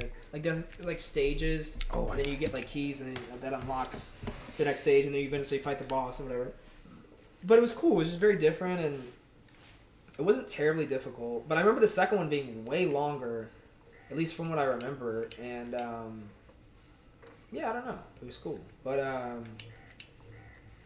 definitely want to try out that series. It's a game that I definitely think is worth, but I'd like. I think Sly Cooper's got a pretty good fan base too. I mean, I think this series is pretty popular. So it'd be one of those games though, like we wouldn't be able to really. We could talk, of course, while we're playing it, but like with the cutscenes, you have to kind of like pay attention to everything going on. The full, you know what I'm saying? So what is the? Can you explain to me the type of, I guess, gameplay is in Sly Cooper? Okay, so it's like it has, I guess, it's like an action adventure, I guess. Oh my god! But you're not like fully exploring the area or whatever. The levels get bigger as you go up higher, but basically, I think it's like the premise of the game is like the Thievius Raccoonus is like this spy book that's been passed down from like generations of raccoon families or whatever. And I guess it gets stolen or something like that. Or I don't really remember. I haven't played the game in years, but I guess it gets stolen. And then there's like certain people that may know the location of it, but I guess they're all the different bosses or something like that. I've only beaten the game once, and that's another thing. I don't really beat games more than once because I'm kind of like that with movies. Like I can't really watch a movie unless I haven't played it in a really long time. And like I'll replay Sly Cooper because I haven't played it in years. But it's like a game where I would. But you won't play it like every year or something. You know what I'm saying? I'm not that type of person. But okay, that makes sense. I mean, everyone's like different. Story-driven games. Like you know what I'm saying? Mega Man. Okay, like that. It's different because it's like whatever. I have friends that are like that too, where they're. But I'm just not that type of person. Like, and I've never beaten Skyrim either. Like that's a game that like a lot of people. The Elder Scrolls. And I feel like that would be cool, but like that's just so involved that I don't know if that's something that we could really. Probably not on here. Long. It's just too long. But I would love to do Sly Cooper. It's not a terribly long game. That we could, I mean, even if we did it in sessions, we could play it together in sessions, Yeah, no, I mean, I definitely feel like Sly Cooper would be. You see this shit right now? This is when it gets really fucking intense. Bro, this looks like. But you just tell me a story will definitely help me, like my anxiety get down. Because this part, guys, is. Years old. What's the first time you had sex? Exactly. So a lot more happened when I was now. But yeah, so I would definitely say. Woo! Well, I can see that one down there. Okay. So, are there any games that like you're excited for? So I mean, damn. So we have the Switch, right? Yeah. So and then what the last game we bought for it was that Paper Mario game's coming out. Dude, I love me some Paper Mario. I will play that. I don't know if you have to like play the other ones too. I don't think so, right? I think they're all unique. Okay, the reason I like you were saying this part's gotta be really intense. It looks a little odd to me. Like it looks like a slight different direction. Like basically what they did with Wind Waker. You know what I'm saying? Not the same art style, but I'm saying when they came out with Wind Waker and it was like cell shaded. Yeah. And everybody's like, I don't know how I feel about this. Some people loved it. Some people were like, oh no, I hate this. It's kind of like not necessarily as big of a change, but it just looks very different than what we're used to with Paper Mario. You know what I'm saying? Yeah. Like I heard the 1,000-Year Door is amazing. I don't know if that's the best one or not. Or critically acclaimed is the best one. But I definitely feel that that's we need more Switch games. Like I feel like it's a very underutilized console. I mean, there's Animal Crossing stuff like that. That's cool and everything, Nintendo. But like, dude, there's a lot of indie stuff that's supposed to be really big. They need to push that, because I feel like that's a system that, you know, they're still keeping handheld alive. And a lot of people say, oh, well, handheld's dead because everybody has their phone now. And I'm like, yeah, I guess, but I don't want to play any games on my phone. Like, I'm not like that. That was sick. I'm not like that, though. I don't really play games on my phone. Like, I'm not a Pokemon Go user. Like, that's all cool, but I don't want to use my phone. I'm already on my phone enough for using it on YouTube and stuff like that. So yeah. And I need to stop. And that's another thing that I was going to say earlier with, you were talking about game playthroughs and stuff like that. And I used to do that a lot and watch that. But I watch guitar videos for multiple hours, you know, a day. And it sucks because I'm like, that's great and that's cool and everything. But, like, dude, I need to, like, start playing for that many hours. You know what I'm saying? Or at least half the time. That if I spent half the time that I watched, yeah, I'd be so much better. And I have more fun with guitar because I'd have more things to play. Like, what, like, do you have a specific, I guess, genre that, like, when you play guitar, it kind of, like... So my favorite probably tone that, like, overall is, like, that edge of breakup, but that's kind of, like, a little vague because there's so many different... There's, like, an edge of breakup, like, kind of... There's just so many different genres, but, like, one of my favorite bands is the Matthew Good Band, and they're not, like, necessarily widely known. I mean, they're not, like, not well known, but they're a Canadian, I guess, alternative rock band. And if you don't know the Matthew Good Band, you should check them out. They're awesome. My favorite song by them, I have two favorite songs by them. One would be Giant, and the other one would be... I don't know how the hell I just did that. That was crazy. The other one would be Born to Kill. And they just have such different, really cool intros. And it just makes you, and that's, it just draws you in. That's the hardest level in the game. Is it really? That is by far, not to interrupt you, that is by far the hardest level in this game. So obviously we have a non-Matthew Good fan right here. Obviously we just ruled that out.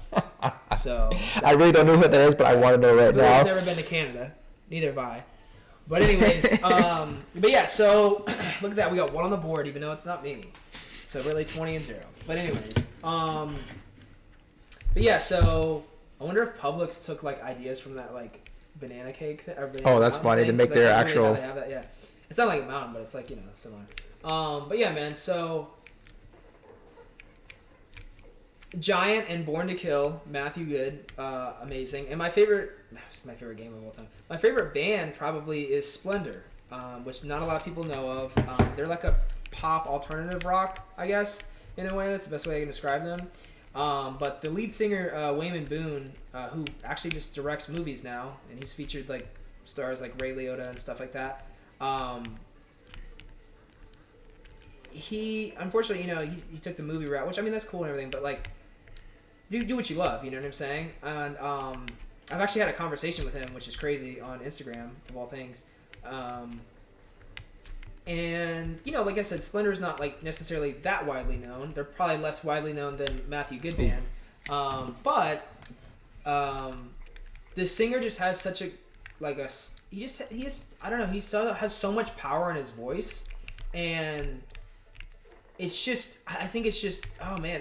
You know, people used to ask me, oh, who's your favorite band? And I couldn't really pick out that because I'd say, oh, Nirvana, or I'd say, oh, Red Hot Chili Peppers, whatever. But I'd only like one or two songs from them.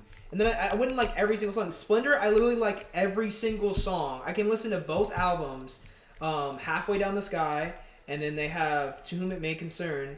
And then he did like other projects, like they were supposed to do a third album called The Human Condition, which never sadly released. They, I guess, released it on like MySpace or something like that, or they were going to, and then they just never did. And I'm like, must have been way back then if it's MySpace. Yeah. Well, that was 2010. They were supposed to release the third album, but they were supposed to do a reunion, whatever. They never got back. That. I guess they were like fully done with the songs. I'm like, dude, at least let's like hear the songs for the fans. Like that's awesome. But I mean, of course, there's like copyright stuff and stuff like that. Whoever, you know, who knows if they actually? Because usually, from what I've heard, is like the musician is like the music business like.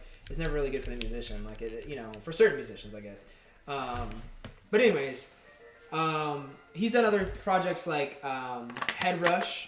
That was like one of his, and he did stuff before that. I forgot what the really cool stuff. I forgot what the band was. I should know this, but and you can just tell like his voice it's just really different music, and it's I don't know. you know, when you can hear certain vocal runs that have been used, you know, time and time. You know, R&B is a, you know, you can only, I guess, well, I mean, you can do any, you know, any number of runs, but R&B is probably one of my favorite, if not my favorite genre of music, next to like alternative, and then probably be like hip hop and stuff like that, because music that I can get into and I can actually either sing or I can, you know, something like that I can be more involved with rather than just listening and be like, oh, this gives me a vibe. You know, hip hop gives me a vibe, right? Yeah. All music in some way gives you some type of vibe, but like the more interactive I can be with a certain style, like I can't rap. So I mean, even if I was rapping the lyrics, it wouldn't really. That's like more of stuff I would like to listen to and actually like pick out the lyrics and, oh wow, that speaks to me. Like I see what he's saying now. Like, but the thing with hip hop, I can't. If I don't like the instrumental portion of it, it's so hard for me to listen to, you know, the lyrics. You know what I'm saying? I have to be drawn. Like Eminem. Like, I don't like a lot of his instrumentals, but I think he's a great artist, you know, and his lyrics are great, you know, in my opinion. But he's not one of my favorites, just because I'm not going to be like, yeah, I'm going to listen to Eminem. Like, I very rarely ever listen to him. Woo. Like that song Godzilla, like, it's cool and everything, and he has a very different flow to him.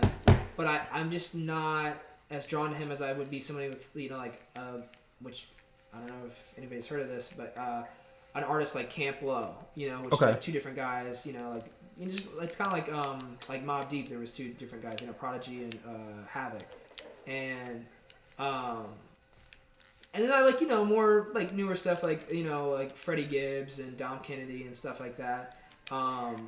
But they all have different vibes to them, you know what I'm saying? And I like a lot of like chill stuff. Like if I played a song now, you know, it would give you a certain type of vibe, but then you play it within it, just like with any song. Yeah, I definitely feel like I'm rambling at this point, but no, it's I appreciate you even like let me know your taste like that. I've never known your full like. Oh yeah, dude. I mean, I listen you know? to, you know, and there's not like stuff that I can say, oh, I don't really particularly care for country. It's not something that I would really put on, but I'm sure playing guitar, it opens your ears to a lot of stuff, and you listen for stuff, and you're like, oh, that's cool. I like the instrumental portion, like death metal. or whatever. A lot of '80s metal, like I like that type of screaming, but I don't like the newer like death growls or whatever. Like I think they're cool, but like I don't want to listen to someone like even Linkin Park. Like it's hard to. I feel like I'm yelling. It's hard to. It's hard. No, it's hard to you know, hear some of those lyrics sometimes, especially if they may not pertain to you, because it's just depressing. Like Give Up, I think, by them. Like there's some cool parts to it, but then it's like, wow, this is a really sad song, you know. So it kind of draws me away from it a little bit, and I feel like it could be a more upbeat song, but of course he wasn't really going for that. You know, a lot of his music, just like with a lot of other musicians, they're venting, you know, and that's kind of the only way they kind of maybe like that's your outlet. And everybody you have a different interpretation. It's not like this is the interpretation, you know, unless the artist comes out and says that. But even then, if they say that, it still may affect everyone differently. You know what I'm saying? Correct. So, and I think Chester Bennington is, you know, he's an incredible vocalist, but it's very sad, you know, what happened to him and many other, you know, people that suffer from depression and stuff like that. And you can hear his pain in his lyrics, you know, and it's hard for me to hear that sometimes because I'm like, man, you know, I've struggled with depression and, you know, other things like that. And it can be therapeutic, but at the same time, it can just be like, man, he's not here with us anymore. Like, he's somebody that I looked up to, and then look what happened to him, you know? Yeah. But anyways, on a different note, you know, Chester Bennington was awesome. And, you know, rest in peace and everything. But yeah, their first album, Meteora, I think that was their first album. But their first one was... I'm sorry, Hyper Theory. Meteora. Hyper Theory was their first one. Not Meteora. Meteora was like their... Second one. It was their second one. I think Minutes to Midnight was their third one. No, wasn't the second one the one where they did, with the Executioners and stuff? They had, what was the name of that album? I thought it was Meteora was the third one. Was it? Second one they did, like, where they remixed all their original tracks, didn't they? And Meteora was kind of like... You talking about like Numb and stuff like that? Well, no, it was Jay-Z? No, that was like... That's like not necessarily the third one. The second one was after Hybrid Theory, they had a second album that was like, I think they just remixed a lot of their tracks, and they also did a lot of stuff with like Executioners and stuff. I might be Hybrid Theory was in 2000. Meteora came out in 2003. Okay, I thought there was one in between that. There's. I'm just gonna get all their discography. Oh, there was Zero, which was 1997. I guess that wasn't their first. What was the one after Meteora then? So Meteora was the third, but Hybrid Theory wasn't the first. Hybrid Theory was the second one. That's the one where they remixed all the. The original one was what Zero. was the original? It's 2000. I'm sorry, 1997. Hybrid Theory demo. Wow, I haven't heard that. I didn't even know. Wow, shows you how much I know. Hybrid Theory bonus edition. Reanimation. Reanimation, thank you. That's the one I was thinking. That's the second album, like main album, wasn't it? Reanimation. I didn't even know about that. Yeah. Oh, Points of Authority? I thought that was on Hybrid Theory.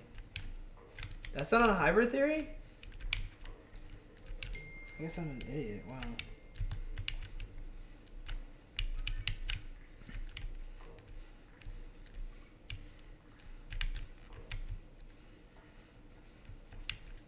I can't even understand some of these things.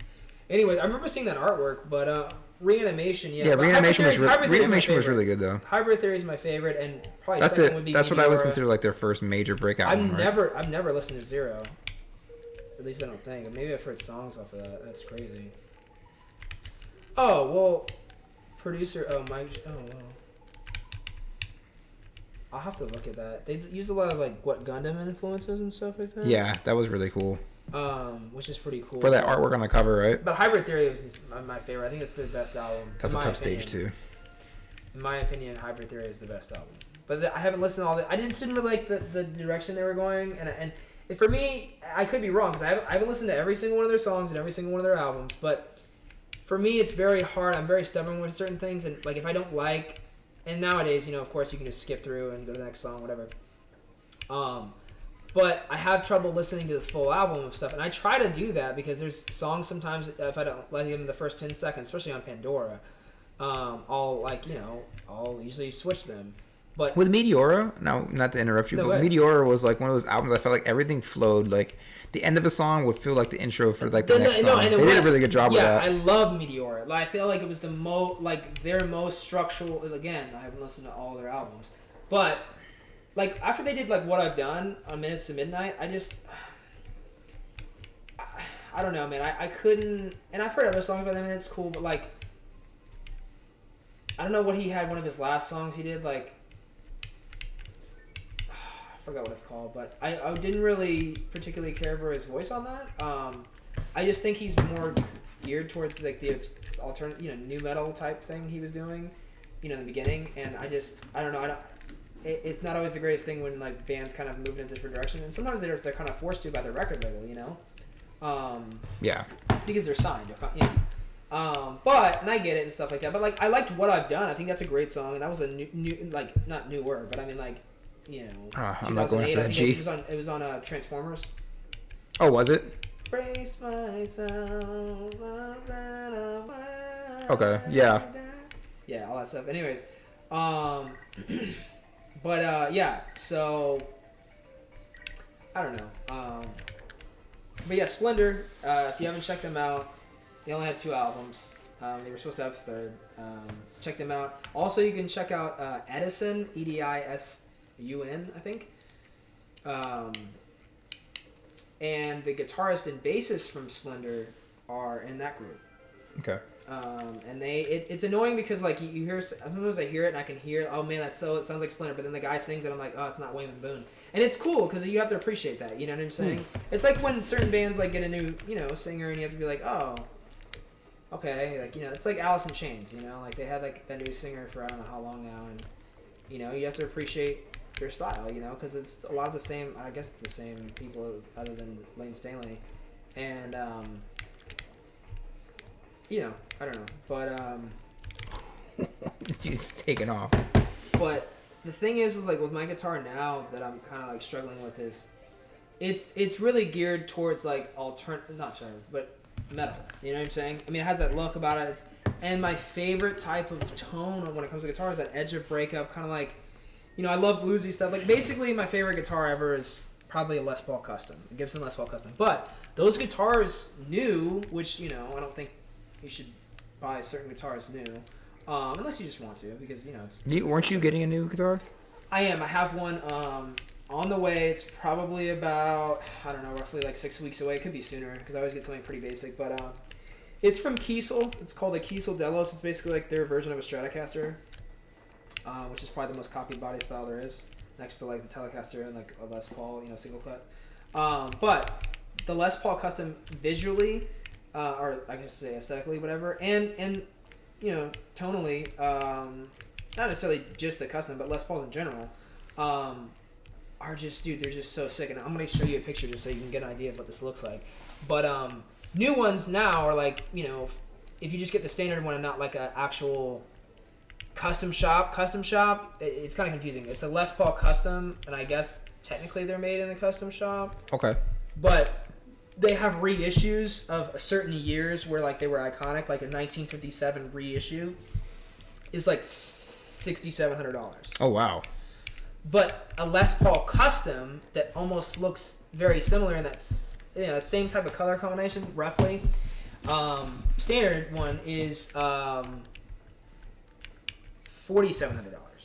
See what I'm saying? For that extra $2,000, what am I really getting? You know what I'm saying? Correct. And it is probably more attention to detail. Obviously, better pickups, which are the magnets that pick up the sound, right? Which have a huge influence, probably the most influence, obviously, on the sound next to the amplifier and your fingers and everything like that. But I've always wanted a Les Paul Custom. The only thing I don't like about them, and it's because I'm not a big guy and I do have permanent damage to my neck and my back, is the weight of the instrument. And that's something that, even though I do sit down playing 95% of the time, or probably 99% of the time, I've always thought about, man, like, I'd like to play out one day, but I would never bring that expensive an instrument there either. I wouldn't want to do that. That's too much of a liability. But I've always wanted a white Les Paul Custom because I love the black ones, but the things I like about the white ones is they don't stay white. They age and they get yellow. And I think that's just so cool. So they look like rustic, or they look very like which vintage. I mean, you can wear down the black one, but it's still going to be black, which is cool. Like I just like that color changing effect. And I love, I would rather have a Les Paul Standard in black because, Jonathan Zvek, I think that was his name, the guitarist for Splendor, that's what he used, and I just think it's awesome. And I think one of the guys from Matthew Good used like a black Les Paul for some of their tones, but I think it's just awesome. The black one it's like ebony colored, whatever. And a black Les Paul is pretty sick. But the problem with the black Les Pauls is that they don't have in order to get the gold at the top, which I like black and gold, because like the pickups are gold and like most of the hardware I think is gold, but then like the emblem at the top is silver or whatever, and I'm like, or abalone, whatever it is, and I'm like, that's cool and everything. That's why I would rather have. It's honestly it's the same thing on the white one, but I guess it goes more with the white. I guess if that makes sense, the abalone. Let me just show you a picture and you'll see what I'm talking about. But yeah, I love how we're talking about guitars and not even talking about the game at all. Well, no, I mean, you made the song for my channel, so I mean, I like to know your influence too. But yeah, I mean, no, I'll definitely,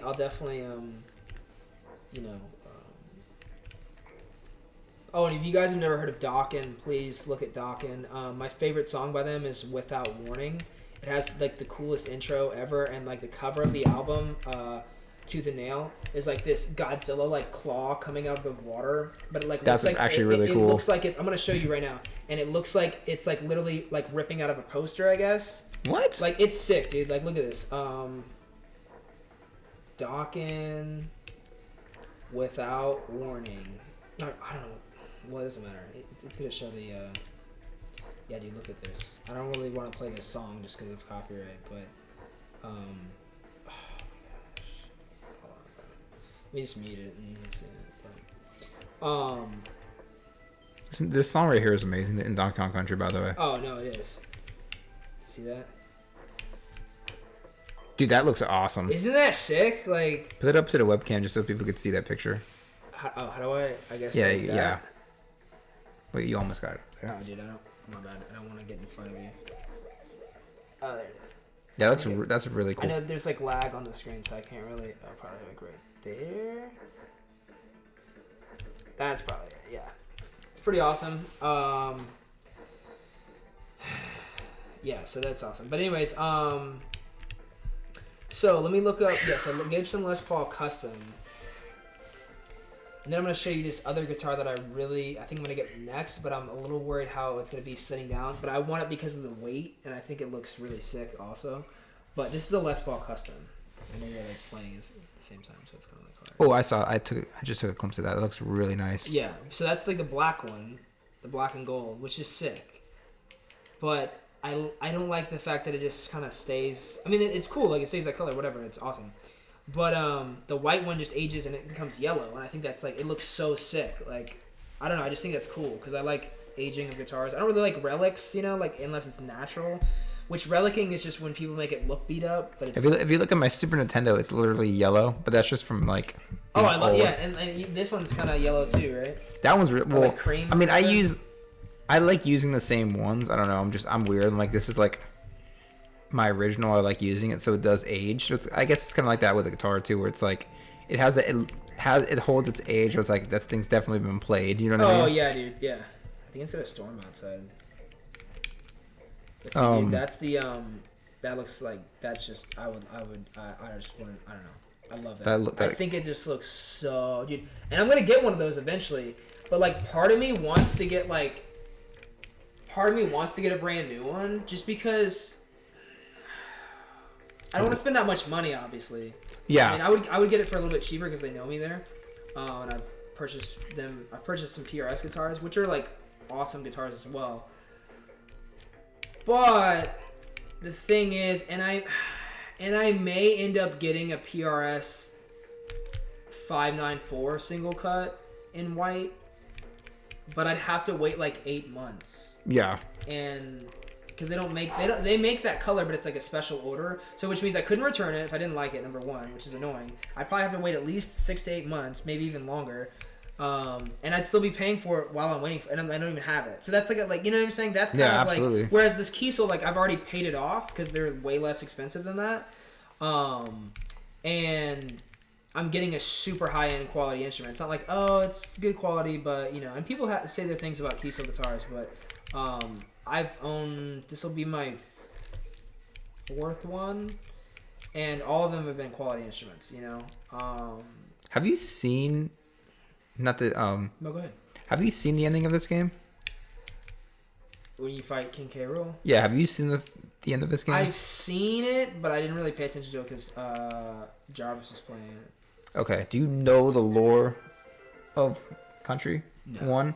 So K. Rool steals his banana horde, and he's kind of like on his way to get it back right now. Oh, so as I'm going through, I just want to tell you what I was doing. As I'm going through the game and beating each boss, I'm like getting back portions of his banana horde. So like when you go into Donkey Kong Country 2, like right now you're going through Donkey Kong Country. Like you're going through the island of Kong, essentially. And you're rescuing his banana horde. But when you play Donkey Kong Country 2, you're going into like King K. Rool's world, which is like Kremlin's, like Krem world, essentially.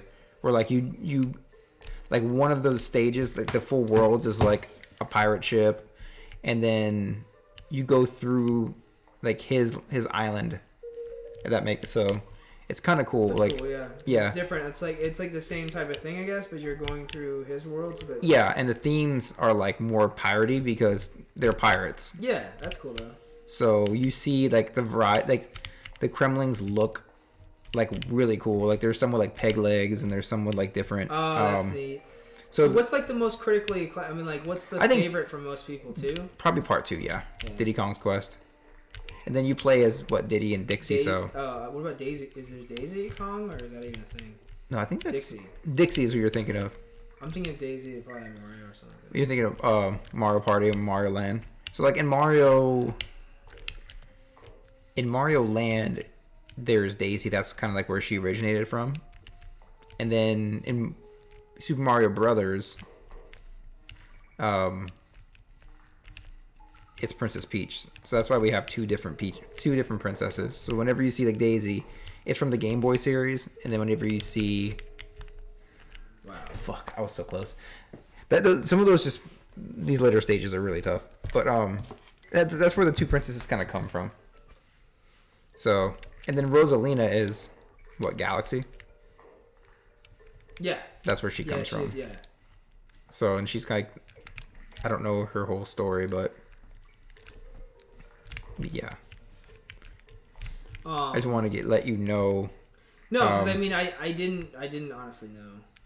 So yeah, so this is kind of like we're getting back his banana horde, and then at the end you fight K. Rool on his ship, which is really cool. But I think you've played a lot of DK64. Is that it? I haven't ever beat the game because I got to a part where I couldn't figure out something, and I was like, "Oh, it's literally right across the area." Wow, and it's the same thing with Banjo-Kazooie. Like I couldn't figure out how to like get up this thing, and I was like, "Oh, I just use Kazooie to run up the." It's always something extremely simple, but like I always overthink things. This is how I am, and then I can do that too, though. You know, it's just like I don't know. Especially with games, I can just like sometimes it's the answer's like right in my face, and I'll be sitting there like trying to figure out the same puzzle for like a fucking hour. Oh, you know what I mean? God. I do that a lot. But I think it would be cool to play through a game that we both haven't played through. You know? Yeah, absolutely. Blind, you know, I think they call it. I think I was gonna say Sly Cooper, but you've played a lot of that. I'm trying to think what we can. I mean, I've only played it one time, but then again, I probably something that's not crazy challenging because you don't want to, you know, the viewers don't want to see us die like a billion times unless we're gonna rage, you know. And then I guess it would be more interesting. We could do like a drunk stream. That'd be good too. Just that take a couple shots. Cool. Yeah, exactly. Every time you die, you take a shot. Oh, that would be. Then we would never finish. Yeah, no, we probably wouldn't finish. Or every other person takes a shot or something like that. What did you say? You said you played Spyro, but you never finished. Oh, you got all the way through. Yeah, dude, I got it. like on the last stage, and like basically, I'm not gonna say anything, but you have to chase this thing, and the checkpoints are terrible. Like you have to chase 3 things. One thing you have to chase, get a key. The other thing you have to get another key to get to the stage to chase this person or thing, I should say. And then once you chase the last thing, it's way faster than you. And if you like try to take a chance and jump off and you die, guess what? You have to start from the very beginning and do the other 2 keys. So it just got so frustrating, and I was like, dude, I don't really want to play this anymore because I'm like, this is probably the worst part of the game. Is like I've beaten everything else, but this is just really challenging, and I'm sure there's probably a really easy way to do it. But wow, that thing. Yeah, see how this one, like these later water stages are really fucking hard. But yeah, man. So it's just annoying. But I want to just start the second one, but I want to beat the first one. You know. Well, we could do. But Crash Bandicoot is extremely hard for me too. Yeah, I don't. That's the thing. I don't have a lot of patience with games anymore. So it's like, I don't know, man. Certain games that I didn't grow up on, or like playing. Maybe I saw somebody play them. I'm not really good at any game necessarily, and this is like a fighting game, and I wouldn't even consider myself good. I just like. But okay, but if like I gave you a genre, let's say it's like I gave you platformers, I gave you there's a lot of games RPGs. That I would like what kind of what do you enjoy that doesn't, I guess, stress you out or give you anxiety? Where it's like, you know, like some games you can just rage quit just because they're so tough. I would never do that here. You know, I just would like I'd probably lose interest like because. Only because, like, you know, like you are obviously well versed in this game, but like I'm not. So if it was just me playing this and you were, we would never finish the game probably. Yeah, fair enough. Honestly, I just would probably die a billion times, and I just would be like, dude, it would take us like 6 hours to finish this. But maybe if I really focused and I probably didn't talk and you just talked, it'd probably be easier. But I'm not used to doing that. I'm not used to talking and playing a game. Yeah. Because usually my focus is just solely on the game. And then I died right there. I was like cursing and being like, dude, this is so stupid. So when you were telling me you were playing that for like, what, like 8 hours straight or something? No, like four, probably. I can't really do the 8-hour sessions anymore, man. I get so tired, and then I'm so tired from work. I'm just like, I mean, right now I'm tired, but I'm fine though. Like this is helping me. But I woke up at like 4:30 this morning. You know what I'm saying? Yeah. Well, thank you for. Oh, dude, of course. It's not like this is like a chore. Like you just sound like I'm over here, Jessica. No. I never say that. No, I've been Oh very my excited God. to do this. It's just when I heard about Donkey Kong Country, I was like, man, I remember how hard that game is. I mean, I love that game, but like, it is difficult. You know what I'm saying? You need to be, Yeah, even sometimes when And there's like a little bit of delay sometimes when you press. It's not like super. It's not like lag, but like it's not instantaneous. You know what I'm saying? Yeah. Like as quick as other games, I would say. So you kind of have to know there's like a little bit of built-in somewhat lag, not really. Like delay, I guess you should say. Well, I think with games like this, you just need to have. See, it's yeah, like you have motion memory. Yeah, you just kind of have to have good. Well, you just kind of need to have like. Good understanding of the levels. It's like more okay. So like with 1 second, with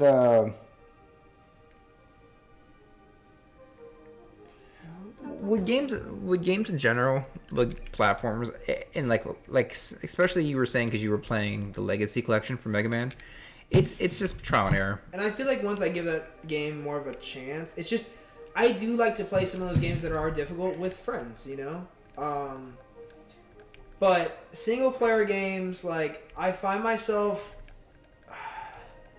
kind of playing them and not necessarily enjoying them as much as I could because. So you just enjoy playing. I guess what you're trying to say is you enjoy playing games fast and like Last of Us. I played through it really fast and I was like, oh, and I didn't even realize I beat it on easy and I was like, what? Because I usually always play games on normal, like that's what I play on. It's normal, but somehow I guess I selected easy and I was like, oh my God. It didn't seem like it was that easy. I mean, it wasn't like ridiculously challenging, but there were a lot of levels in the game where I was like, really, like this is annoying.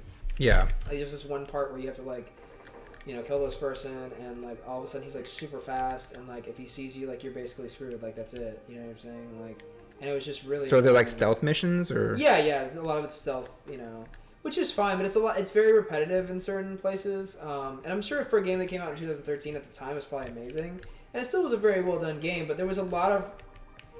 I would probably give Last of Us the 2020 review. I'd probably give it a 7. Are we rating it? It really deserves like an 8, but I just. Oh, out of 10, essentially. Yeah, like I mean, most people would be like, "Oh my god, it's 10 out of 10, whatever." And the story, yeah, I guess, even though it's kind of been done like multiple different, they had a different direction, I guess, but it's basically about this character named Joel, and like his daughter. Well, I'm not gonna say anything. But it's fine. You can spoil. Like, okay. I mean, you can talk about it from here. But anyways, yeah, something happens to his daughter, and then like this girl comes along, and like he's trying to survive, and like he has to take responsibility of her, and people throughout the way he meets and stuff like that, and help him. And some people die and stuff like that. And then he gets to the end. It's like there's not really like a resolution. There's just kind of like, oh, okay, we're here now, and the game just kind of ends, and I'm like. Oh, okay, like, but I guess that's why there's a second one, even though it's like 7 years later. But like I said, I've heard mixed things, so I'm gonna wait for the game to like get really cheap, and then which it probably won't be for a long time, and then get it. But that's kind of like Resident Evil 3. Like that might actually be a game we could play. Resident Evil 3? I still haven't beaten Resident Evil. I haven't beaten any of the Resident Evils because they all kind of like. Resident Evil 3 is a prequel to 2, actually, apparently story wise, which I just. Well, does it take place between 1 and 2? It takes place after 1. Like right before 2, but really? I don't really care because like I don't really. It's not that I don't follow storylines. I don't really care. Like I just want to enjoy. What did you think of the? So I'm a lot more like chill when it comes to that part. Like I just want to play the game. I don't really like care. I mean I care about the story, but I don't want to be like, oh, we have to play this one. It's okay. You don't care about the order. Like you're okay with just. Yeah, depending on what it is. I mean, unless I have literally no idea what the hell is going on, then that is kind of taking away from the experience, Like I'd like to play through Kingdom Hearts. I never played through Kingdom Hearts. That's one I would still love to play. But that is kind of a longer game. I want to say. I think it's definitely longer than like Resident Evil. Like I mean, I feel like, but that would be cool. Kingdom Hearts would be cool. But yeah, Resident Evil 3. I've heard it's only like 5 hours long. So it's like, something like this. I guess it's probably 5 hours, about 3 hours if you're good or something like that. This would probably take me a couple hours. 2 hours? Maybe 2.5. Okay. What if you had never played it, you think? I think these later stages would give me a lot more run for my money. Like this stage is really fucking hard. It's these little piranhas. See, that's what that like. So I thought like if you like this though, I feel like you'd really like Rayman Origins. Yeah, see, it's like a faster paced version. So I'm about an hour, 25 minutes into this game, and now it's just with us both playing around at the beginning. I didn't How really far take are you over. in it? I know this is like one of the We're getting longest pretty stages. close to the end. Okay. Yeah, this one's intense. The So second. is this one of the games like where you had to like play through it in one sitting, or could you save? No, you can save it, but it's mainly Like a one-time. Like I like to just one challenge sitting myself. Like I think when I was a kid, it took me a couple days to beat it because you just save and progress. But I like games like this. I like to try to beat in one sitting, like what we're doing right now. We're gonna finish this game for sure, but that's my challenge. That's the challenge I like to give myself. Like I said, some games I can like you do where you play it once. Oh, I can't believe I made that. Yeah. Like you can play it once, one and done deal. But this is one of those games that like I like to go back and play more, and then like. Well, I can do something like this that's not that long, you know what I'm saying? But it's like I won't go back and Play probably like play a- Last of Us again. Or like Final Fantasy, like I like to play it. I like to play it once, and I'll come back to it and visit it here and there. But I think also it just depends on like your preference of genre too of like games. Like or if you're a big RPG guy, you might want to come back and finish a game, finish all the side stories. Yeah, So you might come back. But I mean, I think for me it just depends on the genre. Like I said, for RPGs, I'd like to play them like one and done, or I'll come back and do it once in a while. Yeah. But for games like this, I like to challenge myself. I like to be like, okay, can I beat it in 2 hours? Can I beat it in an hour and a half? Can I master the game? Can I learn the ins and outs of it? Oh yeah. So like with like the Mega Man games, Mega Man's my favorite video game character of all time. Oh, okay. What's So- your favorite video game of all time? Favorite video game of all time would. Can you give me a top 5? Okay, I could probably. Oh, put me right on the spot there. Would Right, yeah, I just wanted to like, let me. I would say top 10, but that's just too many to think of. So let's just do 5. Or about 3. Top 5 Friday. You want to do top 5 Friday? That's actually pretty cool. We should do a top 5 Friday, dude. We could do But that. you should play the guitar. Or there's someone else that's done it online. But like, I think you should just strum the We guitar. could do a to top each. 4 Friday, and then we could maybe play through like one of our favorite games like every week or something. Yeah, we could do something. I think maybe maybe. if it's short enough. If it's short enough. Maybe not every week, but I mean like Yeah. every Friday or every other. It has to be on a Friday or something like that. But you have to be playing the guitar. Dude, that would be sick. Dude, you should have brought the guitar with you, just like when. I really wanted to, man, because I'm like itching to play right now. Because like I wanted to play when I got home, and for whatever reason I got wrapped up in other stuff and I didn't play. But part of the reason why I want to get that new software is because it's okay. So it's called the Axe Effects, and basically I was kind of against it for a while because I was like, oh, okay, whatever, But then I thought about it, and I'm like, dude, the most important part about playing is playing, right? Correct. And if you think about that, like a lot of people, just play and they just play the same stuff and they don't really get better or whatever. And for me, I have that habit too because I don't have a lot of time, and I have more time than I think I do. I just need to set aside time and kind of dedicate it more, not necessarily as a chore, but like just dedicate my practice and be like, okay, I'm not going to waste my time just messing around for an hour, like I want to actually learn something. And recently I have done that. I've learned riffs here and there, but I don't practice with a metronome, which I should do. I think everybody should, but You saw that? How crazy that was? yeah, that was crazy because the light's going off. But I definitely think that if I get this Axe Effects, the only thing that's annoying is like it's not something that I can just plug into a speaker and I can play. Like you have to have a powered unit to like transfer the sound or whatever. I don't really know how it works. But I know you have to use like a powered speaker, like pro monitor speakers like we would have maybe for this or something, like as an upgrade or something. Instead of the audio from I guess this, I don't know. But those are kind of expensive depending on like what. Like basically, if I got it, I have to have a computer set up like this, which I don't have. Like my computer's in my living room, and it's like where my couch. You know what I'm saying? And I play wirelessly, so I'd have to have a desk like this. I'd have to like basically set up exactly like you have. I have to have pro monitor speakers, which probably for a set, it's anywhere from like 400 to like 1400 or even higher, depending on the quality you want. I wouldn't go that high. I'd probably go like 300 for a set or something, just because it's my first time. And then I would just need the unit, really.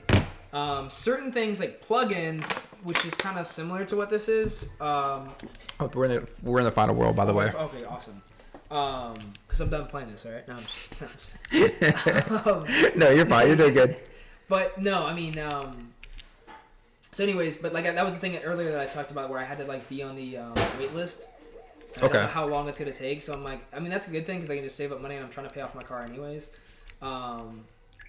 But it's just at the same time it's like playing the amplifier that I had, which is very annoying because it's called a Boss Katana and it's the Mark II version, which is very popular for like the quality that you're getting for the price you're paying. It was like $200, but it's like when I did all the reviews, I was really excited to get it, and then I was like, oh man, like this is not what I kind of thought I was getting to. And there's a lot, like I haven't used it as far as like you can go online and download all these different patches and stuff like that, but I thought the unit would come with a USB for that, like a USB stick to connect to your computer to do that. Yeah. And it doesn't, and I was like, oh, that's strange. That's kind of weird, because it's by a company called Boss, who've done like hundreds of pedals. And they're well known, and they've done other stuff as well. But the Boss Katana is a solid state amp, which uses transistors instead of like tube amplifier or tubes, vacuum tubes, right? Like a tube amplifier would. And the Axe-Fx is kind of like different. It just I don't know the technology term for it, but basically it's a modeling amp or modeling system, which is it models very famous amplifiers to try to get you that same sound, but as well as having much variety. Of course, they can't put Marshall, whatever. They put like, Brit 1959 because it's a British amplifier, and people know what that is. It's a Marshall, right? Which is what most amplifiers are, other than Vox and probably Fender amps, and maybe some other ones are, mirrored after. You know what I'm saying, or influenced after. But anyways, the Axe-Fx, I just decided to go ahead and just, I guess I'll wait. The Axe-Fx 3 is the more powerful version, so you can like blend amps, and that would probably be better for me overall. But the thing is like they're always gonna come out with a new model. You know what I'm saying? Like every like 5 or 6 years. Yeah. Which is a long time to have something, and some people still use the Axe-Fx 2, and they have great tones, But obviously, the Axe-Fx 3 is a little bit more accurate and stuff like that as they get better and better with technology. That was amazing. A lot of anxiety. You should give yourself a hug and a high five. And just imagine me giving you that right now. I'm gonna brace you down. So, the Axe-Fx 2 is $2,000, and I'm like,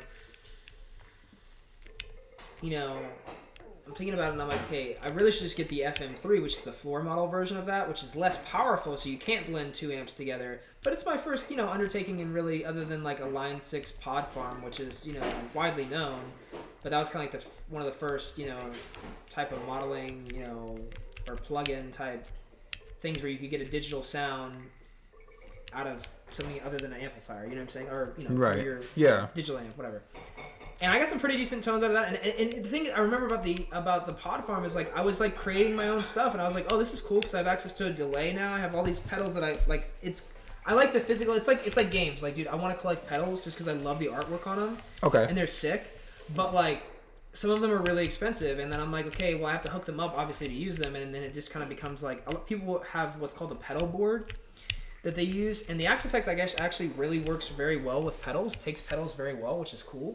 So that's kind of something that I was thinking about too. I was like, okay, like there's another thing called the Kemper, which is like basically more of like a replicator or like a mirror image of an amplifier. And what it does is like, let's say you heard an amp and you're like, wow, I really like that sound.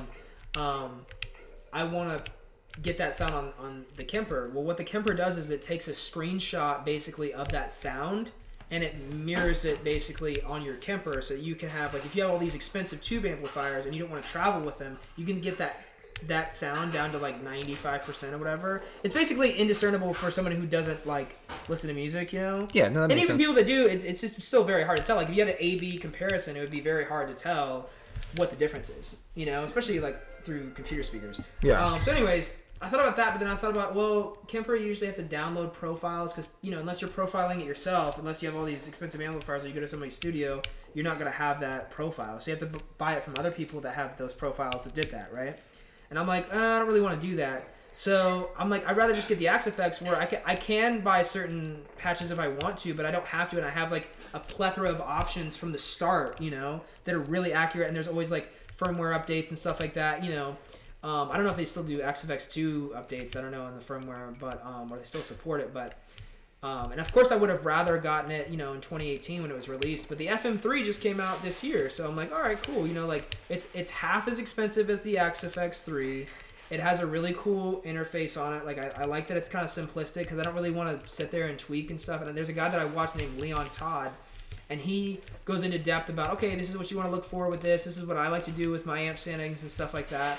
And on the in the FM3, and he's a professionally touring musician. He actually thinks that in his opinion, a lot of the modeling amplifiers actually sound better than the real deal for him because because you have more options. You know what I'm saying? Yeah. That makes sense. The other thing is it's always better to have the options. Oh, exactly, and then that creates, influence. You know what I'm saying? Like anything you hear, like it's inspiring. You know what I'm saying? When you hear something that you like, and that's the thing with guitar is if you don't hear something that you like, what inspirations did you have to start playing guitar? Yeah, like what bands gave you that inspiration? I think when I was like, no, when I was first starting out, I was playing Nirvana and John Frusciante from Red Hot Chili Peppers. And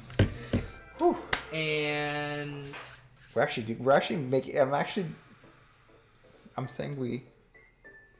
I'm definitely a part of it, bro. Okay, don't try to put me out. We're making pretty good progress right now. Like 95% of the game. I never got more than probably a full minute of gameplay. But we're at the loopy lights. We're almost the K roll. I can sense him coming. Yeah, but what were your? Yeah, but definitely. These are the people that got me. And then when I heard Broken Wings, which if you don't know, for me it probably doesn't sound as cool. I'll be like, my inspirations were Mario. In Mega Man. No. I mean, that's because that's a different, thing that the different hobby. You know what I'm saying?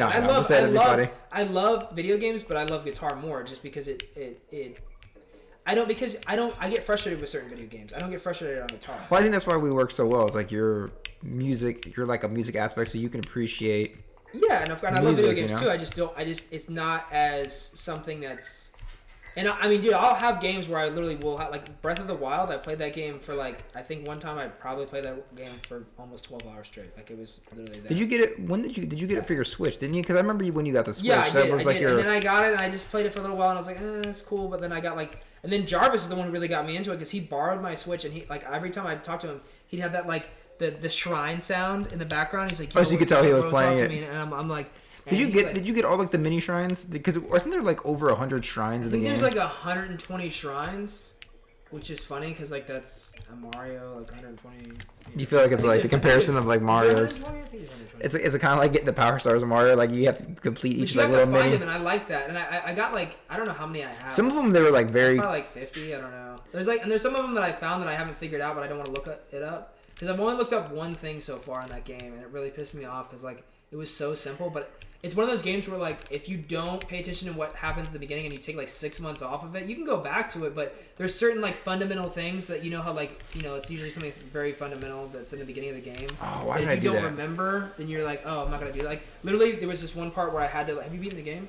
No, but it's fine. You can tell me. Well, it's not gonna ruin anything. I've actually watched the ending of it, so it's fine. I have I knew I had to shoot this thing through the. Are you in one of the shrines? Are you telling me a story where you're in one of the shrines right now? Yeah. Okay. Well, not a shrine, but it's the dungeon, whatever, or their version of the dungeon. One of the divine beasts. There's 4 divine beasts. There's the elephant, the lizard, the camel, and the bird. Okay. And anyways, I was on the. I think I was on the lizard. No. I think I was on the lizard. I was on the camel, I think. And dude, I knew what I had to do, but I didn't realize that if you just walked up to it, it would catch it on fire. I thought you had to shoot it through like you had in, most other games. I don't think there's another Zelda where you could walk up to it and it would environmentally, you know what I'm saying, it would light on fire just by walking through it. But I think they show you that at the very beginning of the game, but I hadn't played it in so long that I didn't remember that. And again, overthinking. It's always something super simple. And that's what I had to do. All I had to do was walk up to it. So I don't necessarily really count that because I knew what I had to do. Well, that's, I guess, not really fair, because then it's like, yeah, there's a lot of things you know what you do, but you don't know how to do it. You know what I'm saying? Yeah. But I knew that's what I had to do to unlock that. I just, didn't know that there was a method that I could do. So it was just very frustrating to, like, look that up, because I was on that shit for so long, dude, and I was like, and Jarvis was like, just look it up, just look it up. Jarvis looked up a lot of shit, and I was like, nah, bro, I don't want to do that. I want this to be the first game that I didn't look up anything. And, unfortunately, I looked that up, so. But yeah. Well, I mean, I commend you for the fact that, like, you like to at least try to... It's just nowadays it is getting harder for certain things, because I'm like, oh my god, like I just started playing Resident Evil 7. What is which would be fun for us to play. Like, what is your, since your time is limited for gaming, I obviously, because like I transitioned from like guitar, and once I get this access, your thing is your main thing is guitar, so it's like I'm not gonna sit here and be like I'm not gonna sit here and be like, oh, you gotta finish these games. But if you had a bucket list, like, what is your bucket list of things you want to finish as far as for gaming? Video games? Yeah, since we are playing games, what would be like your what is your bucket list? So anyways, about guitar, no, I'm just joking. No. So probably I would say I definitely want to play through Earthbound. Okay. I think that's a hard one. I think, is it? Yeah. Oh, shit. All right. Well, I still want to play through it. Okay. All right, so don't fucking judge me, bro. No. And then I'm back. No. I'm back and I'm better than ever. I'm a nice man. So no, but Earthbound. Yeah, Earthbound for sure. I was gonna say like WrestleMania 2000. Oh, dude, I played so many hours in that game, dude. I remember I got so mad one time, dude. This is a funny story. It's very short. My friend came over and he beat me, and I'd been practicing. Were you playing WrestleMania 2000? Okay. And not No Mercy. He beat my ass. No, I love No Mercy actually more, but I'll tell you a funny story about No Mercy as well. And anyways, I played. We used to all play WrestleMania, dude. That was like our game, like back then. And I played like WCW Revenge. Those are good, but like my favorite one. Because I was like a WCW guy probably for wrestling. And then like a second would be WrestleMania 2000. I actually have WrestleMania 2000 sealed. You have it sealed, bro? I didn't even know I Can I just give you my complete copy for your sealed one? Just call it a day. Right? And it literally says $20 on it, and I'm like, I wonder how much it's worth. But where did you buy it from for $20? Yeah, I don't think it's like Toys R Us. You should be like, we should like do it. We should like reenact it with like the Indiana Jones where he's like. I have no idea how I acquired that game. Like I had the original one like without a case, and I'm like, I don't know how this is. I didn't even know how I got it. You like the game so much, it would make sense to have a sealed one. Edwin, what the fuck? Someone's hitting you up. Oh, I know who this is. Ooh, I'm getting destroyed over here right now. Bobby. Oh, sorry. What's going on, bro?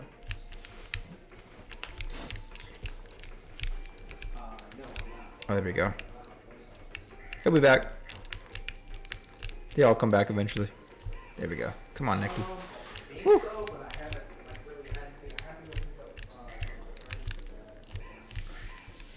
There we go. All right, so I'm on the King K rule. Woo. The stage before that was very, very stressful. So, okay, guys, we are at King K rule. So wish me luck here. I'm gonna start with K roll because I'm a little bit better with Diddy.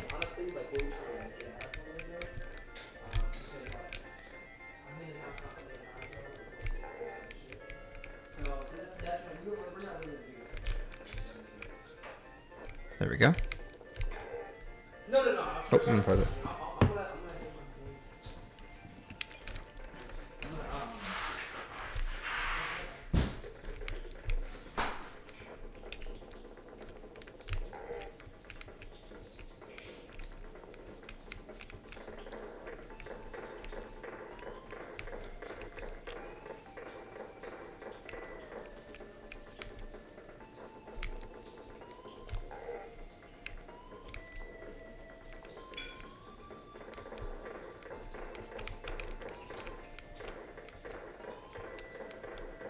You kind of have to like, I like to move in to the barrels a little bit. Cody, you're missing it. My bad, dude. No, you're fine. Sorry, we're on K roll right now, so. So I'm just gonna tell you guys my conversation anyway, since you guys weren't able to. Yeah, so this is the final. This is the final I've battle seen right this here. one, bro. And then he gets up again, like after you beat him. You think you got him beat? Yeah.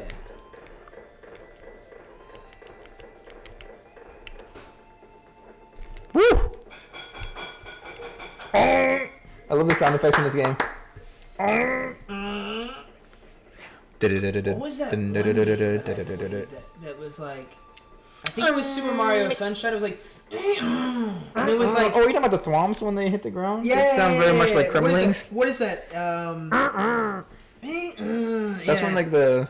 Yeah. It was in Mario Kart, maybe? Is it the end, Cody? No, it's not. Cause they I like how he gives him a sensu bean, bro.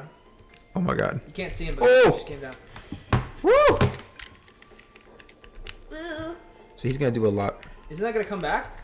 Oh my god! Dude, you stomped me right in my head. You literally like a monkey in real life would probably be dead. I mean, honestly. You think a great If a crocodile, but then again, they never He's stand a big up. crocodile. Can you imagine Though. you just talk Crocodiles are like a crocodile, like what would you rather, like crocodile or hippo are more what if we found out dangerous? he was actually an alligator. We've just been lying to this whole time. Oh, he's definitely looks like a crocodile. No, he's definitely obviously King K. Rool. Rool. He's definitely a crocodile. But can you imagine? He's like a caiman.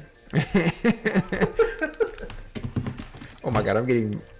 Ooh, do it to him. Well, you know what I should have done is I should have just studied his movements a little bit. Damn, he's fast. He is fast. Ooh. Okay, so now I'm just like hyper jump, bro. Look at this. Oh my we got him this time. Oh my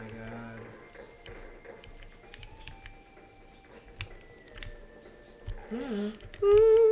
So if you jump too far away and you hit his like face, does it hit you? Does it hurt you? It could if you don't hit him just right on top. Like on top of his head. Did he just move so I much wish you could, smoother? like, See, throw these are the parts where it's bananas just like because it's just. I don't know. if he had a projectile, like if he had his, what does he have in Smash Brothers? He has that, and he has the cannon. He has the cannon gun. Do you He play? can suck you up. Do you play any of the Do you play any of the Donkey Kong characters in Smash? Because isn't our buddy? I play DK. He's one of my favorites. Because I'm gonna be honest with you. I like to watch Smash Ultimate. I don't really like the way a lot of the characters play in Smash Ultimate. I'm probably more considered a Samus main, and I don't really like the way Samus is in that game. Okay, here's I'm gonna. I like DK, but it's just with any heavy character, they're just so easy to juggle, and I just wish there was a way that you could reverse that. And you can't. You just have to kind of stand there and get hit. I guess that's with most characters, but you know how like some characters will fall out of combo strings. Yeah. Like Donkey Kong's not really like. I mean, I guess with every update they do, but like a character like. Woo! We got him. Nice. A character like. Oh. I was listening to you. Yeah. So. Like Captain Falcon, like you have to be really technical. You know what I'm saying? Yeah. But anyways, go ahead. I'm sorry. No, but I know like we have like our mutual friend Brian. He's like really good with Donkey Kong. But he what like makes you can tell that he like spins, but he's better with Luigi. Okay. That's like his main, and I think he picked up Falco, and it's cool. Like, and Jarvis plays it all the time, but he plays online. But I don't know what it is. I guess because like I would get frustrated because like either the lag or I don't know, and I, like a lot of times I want to pick. I'm trying to pick more. Okay, like am I gonna play a video game? Like I'm playing Resident Evil 7 right now. I just finished Last of Us. I'm playing Resident Evil 7. I got it for like $10 on PC, and I finally got it to run okay. Like at the beginning, it was kind of like slowing down, but. Here's a cast of character power. I'm listening to you, but here's a cast of literally characters. just forgot what I was saying. I was talking about Resident Evil, but I don't know where I was. What were we talking about right before that? With Smash? Was it Smash? Yeah, you were saying with Brian how he. Oh, so like yeah, it's hard for me to like get on and play online, because it's not that it's boring to me, but it's like some people are just massively better, and it's. Are you talking about when you fine, play but Smash like, online? Yeah, so I'm like it's cool and stuff, but I just would rather play with somebody right next to me because I don't Well, worry you about play the with lag or anything. like, You know? like when you play with Jarvis, I mean, he's really good. He plays a lot. And I only online. play when he plays. I used to have online, and I just didn't renew it. It's only like what $20 for the year. I think my Nintendo was like $20 because I originally got it because I was playing a lot of Mario Maker, so I liked playing everyone's. My friend was obsessed with that. The second one, he's like literally like It's when he gets on really a good. game, but he's more of like remember my friend Rob that came over here? Yeah. So he's more of like Guild Wars 2, Terraria. I think, have you ever heard of that game? It's like on Steam, I guess. Yeah, I think I have heard of that. Different ones. And he loves, what's another game? Apex Legends, but I don't think he really like loves that game. It's mainly, I mean, he's a huge Mario fan, obviously, and because he told me, he's like, yeah, when the new Paper Mario comes out, I'm gonna get that. I'm gonna get it too, but you should get your games though for Switch is Walmart, because they're actually $10 cheaper than anywhere else. Really? Which is surprising. Doesn't Amazon you can get it at Costco, you know. Wait, so you're saying that Walmart usually has lower... Yeah, like I watched this guy named RGT85 on YouTube, and I think he was the one who talked about, why I get all my games at Walmart for Nintendo Switch or whatever, and I didn't even notice that they're like literally the new releases are like $50. So they're $49.99? Yeah. Really? Like, dude, if we go on Walmart right now... But are you sure? Is it not... Like, it can't be at launch. That would be crazy. No, it is. It is. I'm serious. Like, look. Like, watch. What's Animal Crossing? Let's do Animal Crossing, right? That just came out. Okay, so Animal Crossing. Well, maybe it's been out for like a couple months and then it is, because, I mean, Animal Crossing's been out for a little while now. So do they mark them down pretty quickly? What day did Animal Crossing New Horizons come out? March 20. Okay, so that's 3 months? Almost? Yeah, 3 months tomorrow. Yeah, sure. Okay, well, that's still not bad. pretty... So it's like marked down after, 90 days? And Walmart's going to have it cheaper? Bro, it's... Okay, that's online. That's $56.48, but I don't But it's still cheaper than it would be... I don't think... So what is that, $56 online right now? Yeah, I don't... But I mean, that could be... But that's from a different seller, because it's not... You know what I'm saying? It's maybe he's just saying, like... Maybe he's saying third-party stuff. But, I mean, first-party Nintendo's probably going to hold its value, but I could see where you're saying, like, a lot of them would probably drop in price pretty quick. I know. I think it's on release. I know when they clearance... Because this... You know, they're doing, like, the thing like Amazon does, where it's affiliated by Amazon, so they have different sellers on here. So it's not really an accurate representation. Like, I think if we went to Walmart... Let's go to Walmart right now. I'm sure. Okay. No. Well, we're finishing up, but we got to eat dinner here in a minute, because we're finishing up the game, and I can smell food cooking, so we're just by that. As well. But if we did go to Walmart, I think you'd be able to see like all the Switch games. I think are like $50. Because I've been there before, and I was like, I didn't even notice it, and then he talked about it. And anyways, but you can get them most of the time at Costco for like $51.99. Sometimes it's like $50. Like I think Mario. I think they do have like. I want to get the Mario. I think I got Smash Brothers from them, honestly, from like $52.99 or $51. Yeah, $51. Do they sometimes? Yeah. Do they sometimes do I got bundles? it from Costco as well. Okay, yeah. But then like I guess like the Walmart stuff makes sense too. But we'll have to see. Is there anything? I mean, I'll just get it at Costco, but then Costco doesn't come out with all the. You know, I think they'll have Paper Mario, but only online. They're not gonna have it like in the store. You know? Yeah. Like Smash was like they have. I have Breath of the Wild in the store maybe if the second one comes out soon, I guess. Which probably not. So remember that, guys. New releases, they get marked down pretty quickly. Walmart, Costco, for Switch. For Switch stuff. Costco's immediate, and there's actually a local store called Cybertron. Yeah. They usually sell it for about like $5 cheaper than everywhere else. They're still more expensive, but I mean, like it's not like $60 like it is everywhere else, you know. Yeah. But that's for every title, whereas Walmart, I believe, it's just Nintendo titles that are like $10 off, and then at Costco it's like $10 off. We'll check that out. Before we go, guys, we're gonna wrap it up here in a second. I just wanted to personally tell you guys thank you so much for watching us do Donkey Kong Country. We're gonna come back and we're definitely gonna do more of this series. When Cody has time, we're gonna come up with our own bucket list of things that we want to play. But again, real quick, can you give us your handles again? You said your Instagram. Yeah, it's just really on Instagram. I only have like a few videos up there. I'm gonna have a lot more in the near future. But it's a 200 Runna with an A, TWOHUNDREDRUNNA Instagram, and that's pretty much it for right now. Eventually, you eventually need to start. Once you get branching your music out. stuff going. I just got a GoPro, so I'm starting to like get the hold of that, and I'm definitely gonna upload some 4K videos. But I want to get a bigger SD card because the higher quality it fills up super fast. But yeah, that's kind of what I'm wanting to do. So when he gets his stuff kind of going, then you're gonna kind of get your own actual Instagram for it, and eventually get your own recordings out there. So guys, it'll be much higher quality too. So yeah, I'm excited for it. And then when we return, like I said, what do you want to play next time? You're thinking well, we could do Spyro or Crash or something like that. Something along the lines. I feel like we have to get a rhythm going, and I have to get better, dude. Because it's honestly, okay. Like, we'll get there. We'll get there in time. It's guys, I'm gonna cut off the camera for a second. No, but guys, yeah, thank you very much for joining us.